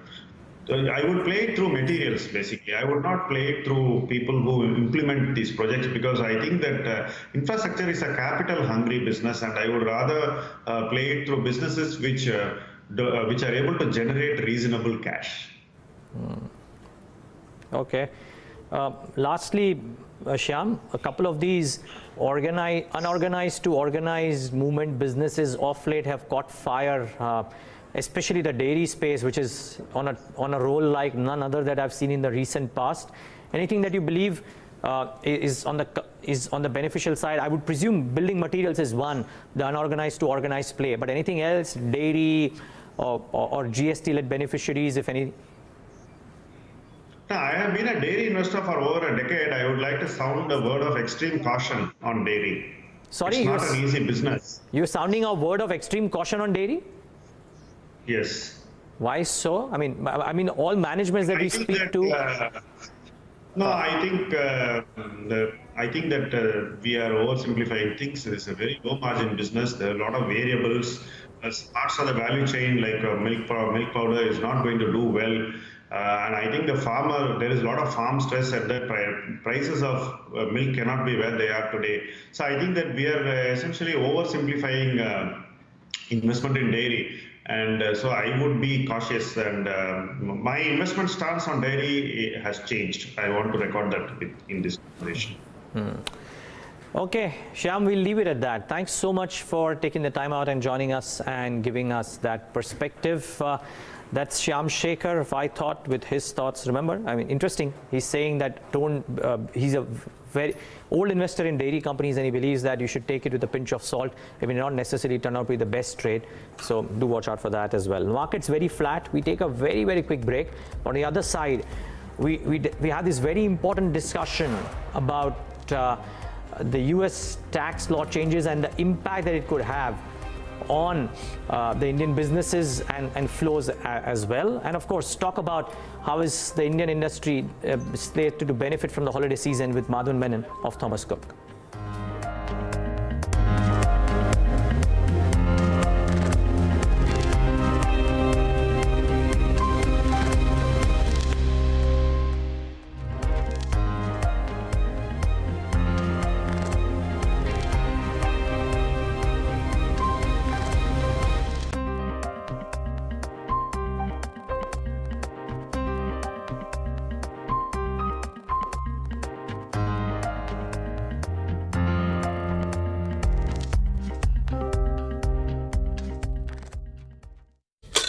The Gujarat elections is where it all started 5 years ago, and where the next 5 years are going to spring from. Get in the loop. Join us at Bloomberg Quint's election coverage. Get the lowdown on everything related to this election, from business to pure politics to the development of human capital. We've got you covered. Elections 2017 on Bloomberg Quint.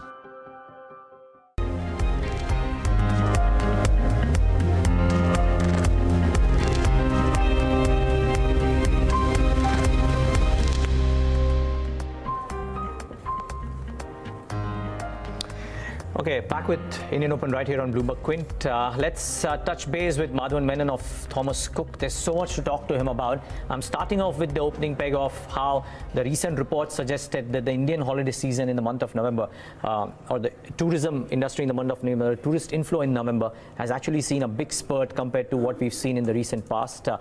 Mr. Menon, thanks so much for joining in. First, that plain bread and butter question: if indeed tourism into India in October and November has inched up, and if December has turned out to be well too, how does it augur for all the players within the value chain and for Thomas Cook in particular? Okay. Let me address your question in two parts, Neeraj. First of all, as far as the inbound business is concerned, we have seen a growth in the inbound in the number of tourists coming in, and I believe that this can be attributed to the visa on arrival policy that the government instituted nearly between 2 and 3 years ago.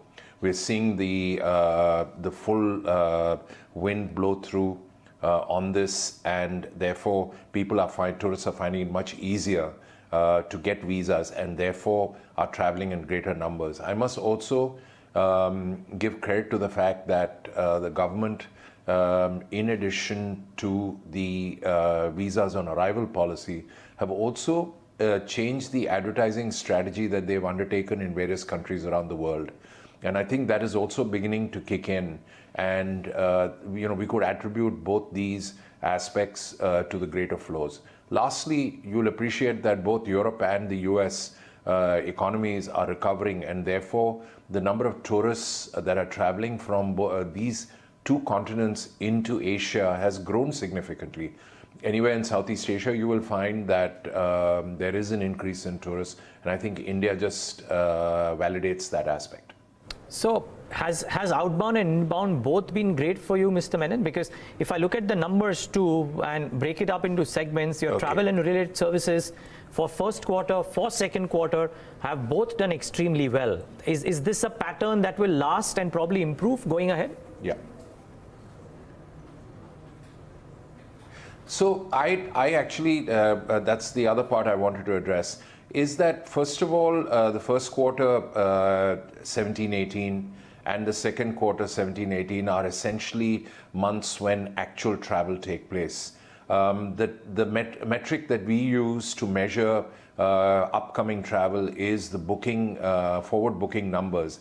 And we are actually seeing double-digit growth both through winter and are beginning to see the early signs of bookings into summer of next year, which is 18-19. So yes, you are absolutely correct. We are seeing growth in both these segments, and we're looking forward to greater amounts of travel. Though, having said that, I must qualify that there is a changing pattern in the travel. We are beginning to see aspiring travelers who are in the lower age median traveling more frequently into places like the Middle East, especially Dubai, Abu Dhabi, and Oman, and into places like Thailand, Singapore, and Malaysia. Okay.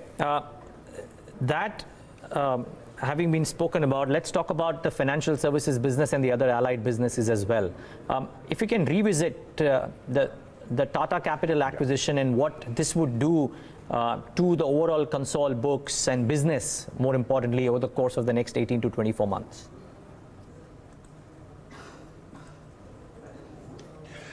First of all, you will appreciate that Thomas Cook and the Tata Group have had a long-standing relationship that is over 50 years old. And when they did indeed ask us if we were interested in picking up these two businesses, we did pick them up. In the consolidated numbers that we have, both Tata Capital, TC Forex and TC Travel, which is what the Tata Capital companies have been renamed, are not major contributors. But I will mention that we are well into the process of integration, and both these businesses are likely to achieve profitability during the current financial year. Well, that is good to know. The other aspect, Mr. Menon, is this whole forex business. Now, a lot of business owners who are in this similar line of business, your peers, your competitors, as you call them, and when I speak to them, very bullish on how this set of businesses will shape up over the next few years. Your numbers are not very large compared to what your overall numbers are, the contribution from this forex business. Is that set to change, and are you indeed investing a lot of mind space and capital into growing this business? Well, first of all, let me mention that the foreign exchange business continues to be our largest single business. And, it will continue to be a primary focus area given the size of the business. Given the large numbers that we transact, to expect large growth numbers is also very difficult, and you'll appreciate we're the largest player in the market. Now, we look at various segments within the business and we clearly see opportunities for growth. Take the prepaid card business, for example. We are the largest retailer of a prepaid card issued by us in partnership with MasterCard. We continue to be the largest player in that. We have an online segment where we are currently clocking close to 7,000 to 8,000 transactions a month. Now, that may not seem large in the context of other e-commerce platforms, but in our space, that is a decent number. And I will also mention that the repeats in that segment are very high. We're very comfortable with these growth segments. We also believe that with travel growing both inbound as well as outbound, our business will automatically increase both in the retail as well as in the wholesale segment. But clearly, in the longer run, this business is a mature business. You'll appreciate it will grow, in my opinion, somewhere in the 10 to 12% range per annum. And we're very comfortable with those growth rates. Would valuations for this business go up? A lot of players are in the fray to list their arms separately as well. Do you reckon the valuations for such a business could move up as opposed to they being in a consolidated entity? Neeraj, I don't want to speculate what my so-called competitors are doing. Very honestly, we believe that we are in a space where we need to continuously innovate, and that's exactly what we've been doing over the years. We are, you will appreciate, amongst all our competitors, excluding the banks, the only issuer of a prepaid card in the industry.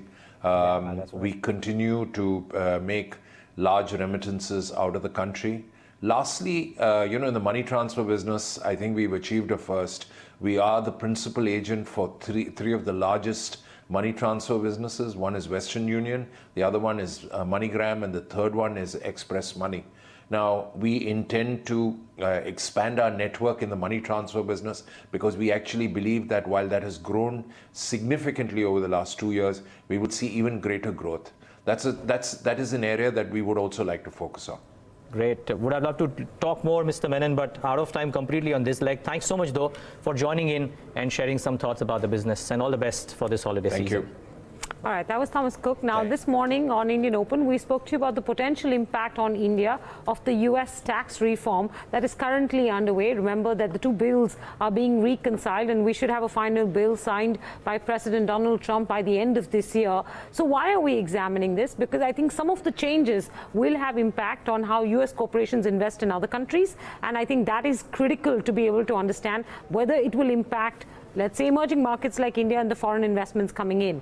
To talk about that, we are joined today by Maulik Doshi. He's partner at SKP Consulting. Maulik's written a detailed analytical article on Bloomberg Quint, so I urge you to go visit that if you want some more background. And also joining us this morning, Rupak Saha, tax partner at PwC. Mr. Saha has also been tax head at General Electric India, so he has a very good idea of how important a role tax plays when determining foreign investments in countries like India.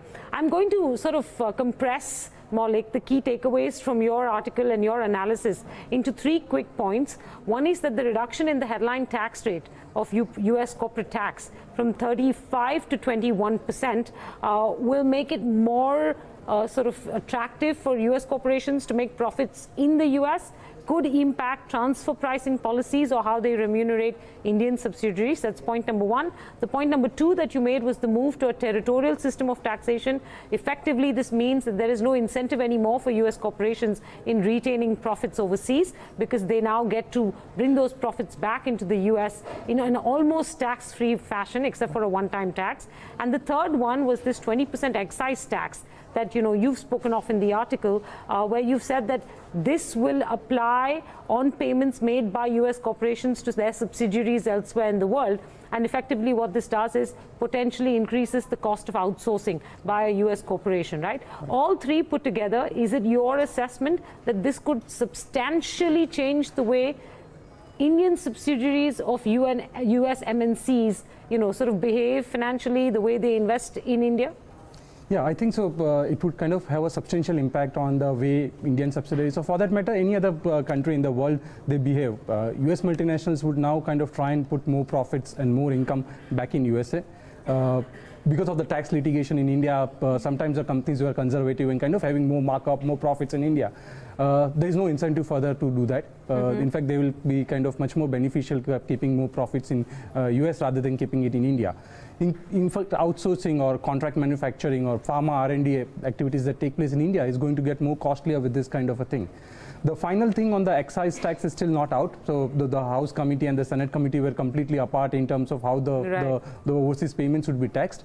But once we have a final word on that, we can kind of really analyze and really see how it is going to impact the overseas payments. Okay, fair enough. And just a quick sort of alert to our viewers that these are potential changes. Yeah. We're still waiting for the final bill, so this is still nothing speculative. I think most of these details are already in, but there could be some finishing touches that apply that could change the way some of these are interpreted. This headline tax rate coming down to 21%. In India, the headline tax rate is 35%, but the effective tax rate, the finance ministry has told us, is roughly around 22%. So does this make a big difference? Will other countries look at the US and say, hey, if we don't reduce our headline corporate tax rate, we're going to lose investments in our country? Sure, I think it's going to make a huge difference. I think the economies will compete for the headline tax rate, for the reducing the tax rate. Our finance minister has promised for kind of 4 years back that he is going to bring down the tax rate to 25%. We're not sure we have the fiscal space to do that absolutely. This year. And then we're still kind of a very small population of the corporates pay 25% tax rate, yet we are 33% tax rate. So it's definitely going to prompt all the economies to relook at their tax policies and tax structures and see if they can bring down the tax rates to somewhere competitive than the current one.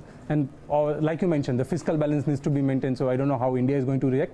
Already there are news like the finance secretary has asked for reactions from the industry, feedback from the industry in terms of how do they move forward to kind of affect the change towards the US tax reform. So it's going to be a race to the bottom, I think so. Okay, I want you, Maulik, to think about the kind of structures and the kind of industries that get impacted the most because of this. But before I come to you on that, I want to go to Rupak Saha because he understands the balance between tax and market opportunity. Mr. Saha, what do you make of these potential changes in the US tax code, and how do you think it will impact how large MNCs invest in other countries in the world?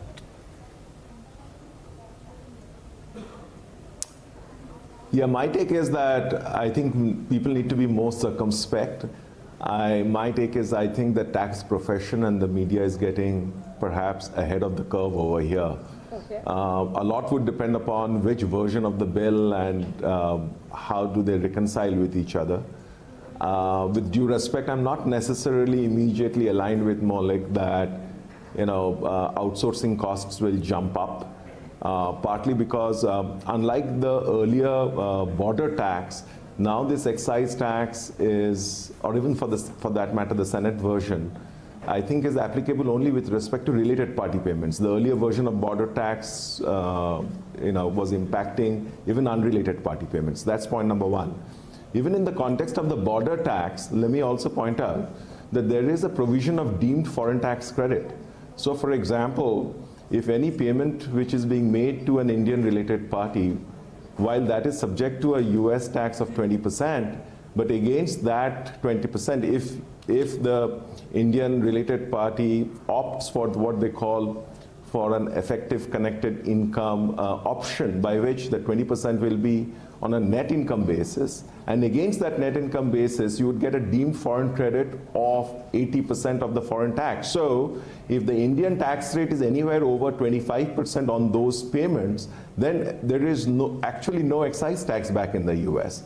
So as long as India's tax rate is more than 25% on those payments, under the House version, there should not be actually any residual tax. So I don't think we should jump to conclusion immediately. I think we need to see how the whole legislation evolves. You know, I think I would rather wait and watch. No, those points are well taken. And I think, as Maulik pointed out, that one issue of 20% excise tax is still contentious. We don't know how to fully interpret it.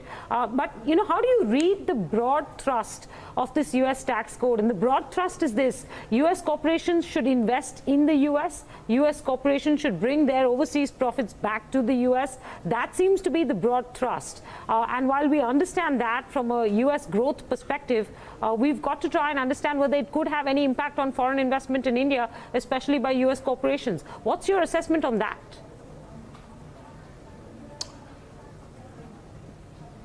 Again, I mean, look, whatever I have seen, I don't think there is a general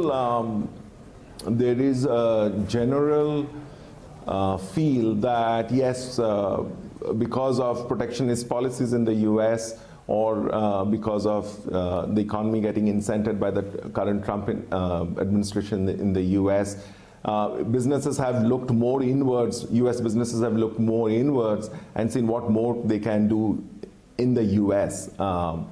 But I personally think that would impact perhaps, you know, jurisdictions such as Singapore, such as, you know, other low tax jurisdictions which were actually, I think, getting disproportionate share of US investments compared to their markets. But where there are deep, stable markets like India, I'm not too sure whether this would, you know, make a day and night difference to investment into the country. I refuse to buy that. Yeah, no, that's a point well taken. I mean, I don't think companies make decisions only based on tax rates or tax treatment. You make decisions based on the market opportunity. But Maulik, you know, certain structures will change. Do you see, and I don't want to get into the technicalities of structures at this point in the morning, but do you see certain industries being impacted more than others? You spoke of outsourcing. Right. You know, when that gets finalized, if it does get finalized the way you understand it, do you see, for instance, pharma outsourcing? Yes. Or even the big KPOs or BPOs in India that some of these large US companies have? Will those things potentially change or get impacted according to you?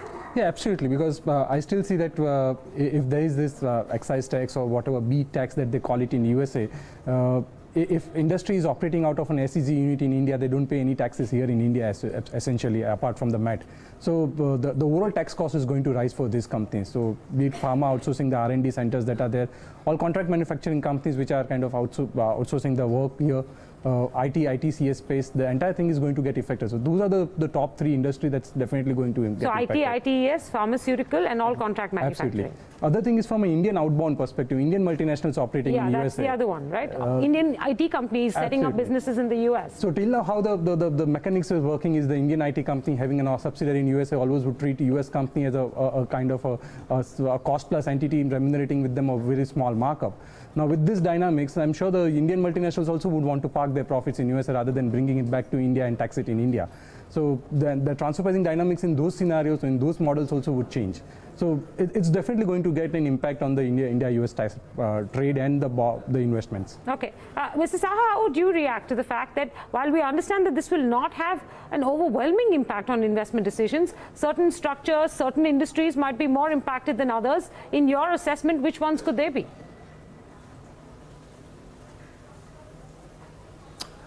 That I think I'm aligned with what Maulik just said. So you know, the ITES industry, particularly those, I think, as he said, in the SEZs or tax incented regions, those would get potentially impacted because they do not have any local taxes over here. I think also what I would say is that instead of sort of identifying which exact other industry sectors which would get impacted, but I think with respect to India outbounds, Given the way they are funded, they are structured, that may get somewhat impacted because of the interest limitation rules which has been introduced. So until now, I think pushing leverage or debt leverage down into US operations and getting a deduction for those has been a major a strategy for investors into the US. That, I think, with the interest limitation rule will get impacted, and how you deploy capital in the US and whether there is a need to restructure, that would be, that needs to be looked at. So some of those restructures at the US end by India outbound businesses, I think will come to the fray. All right, gentlemen, I know there's so much more to be said on this, but I think we'll hold that for till when the bill is finalized into a law and signed by President Trump, and come back to you, Mr. Saha, and to you, Maulik, for more analysis and more extensive analysis at that point in time.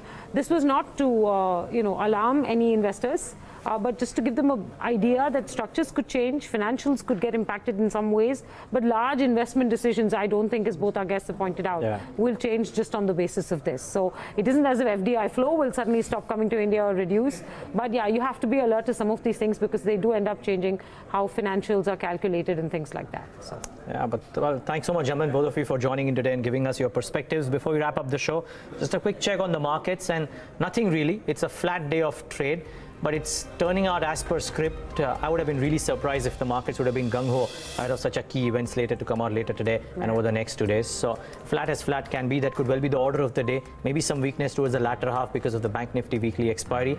Just two stocks, 1% beverages up 9% because of the FI limits getting eased, and Sterlite Technologies at new highs, up 2.5% at 303. But call it a day on this leg of Indian Open. Up next is the FNO show. Stay tuned for that.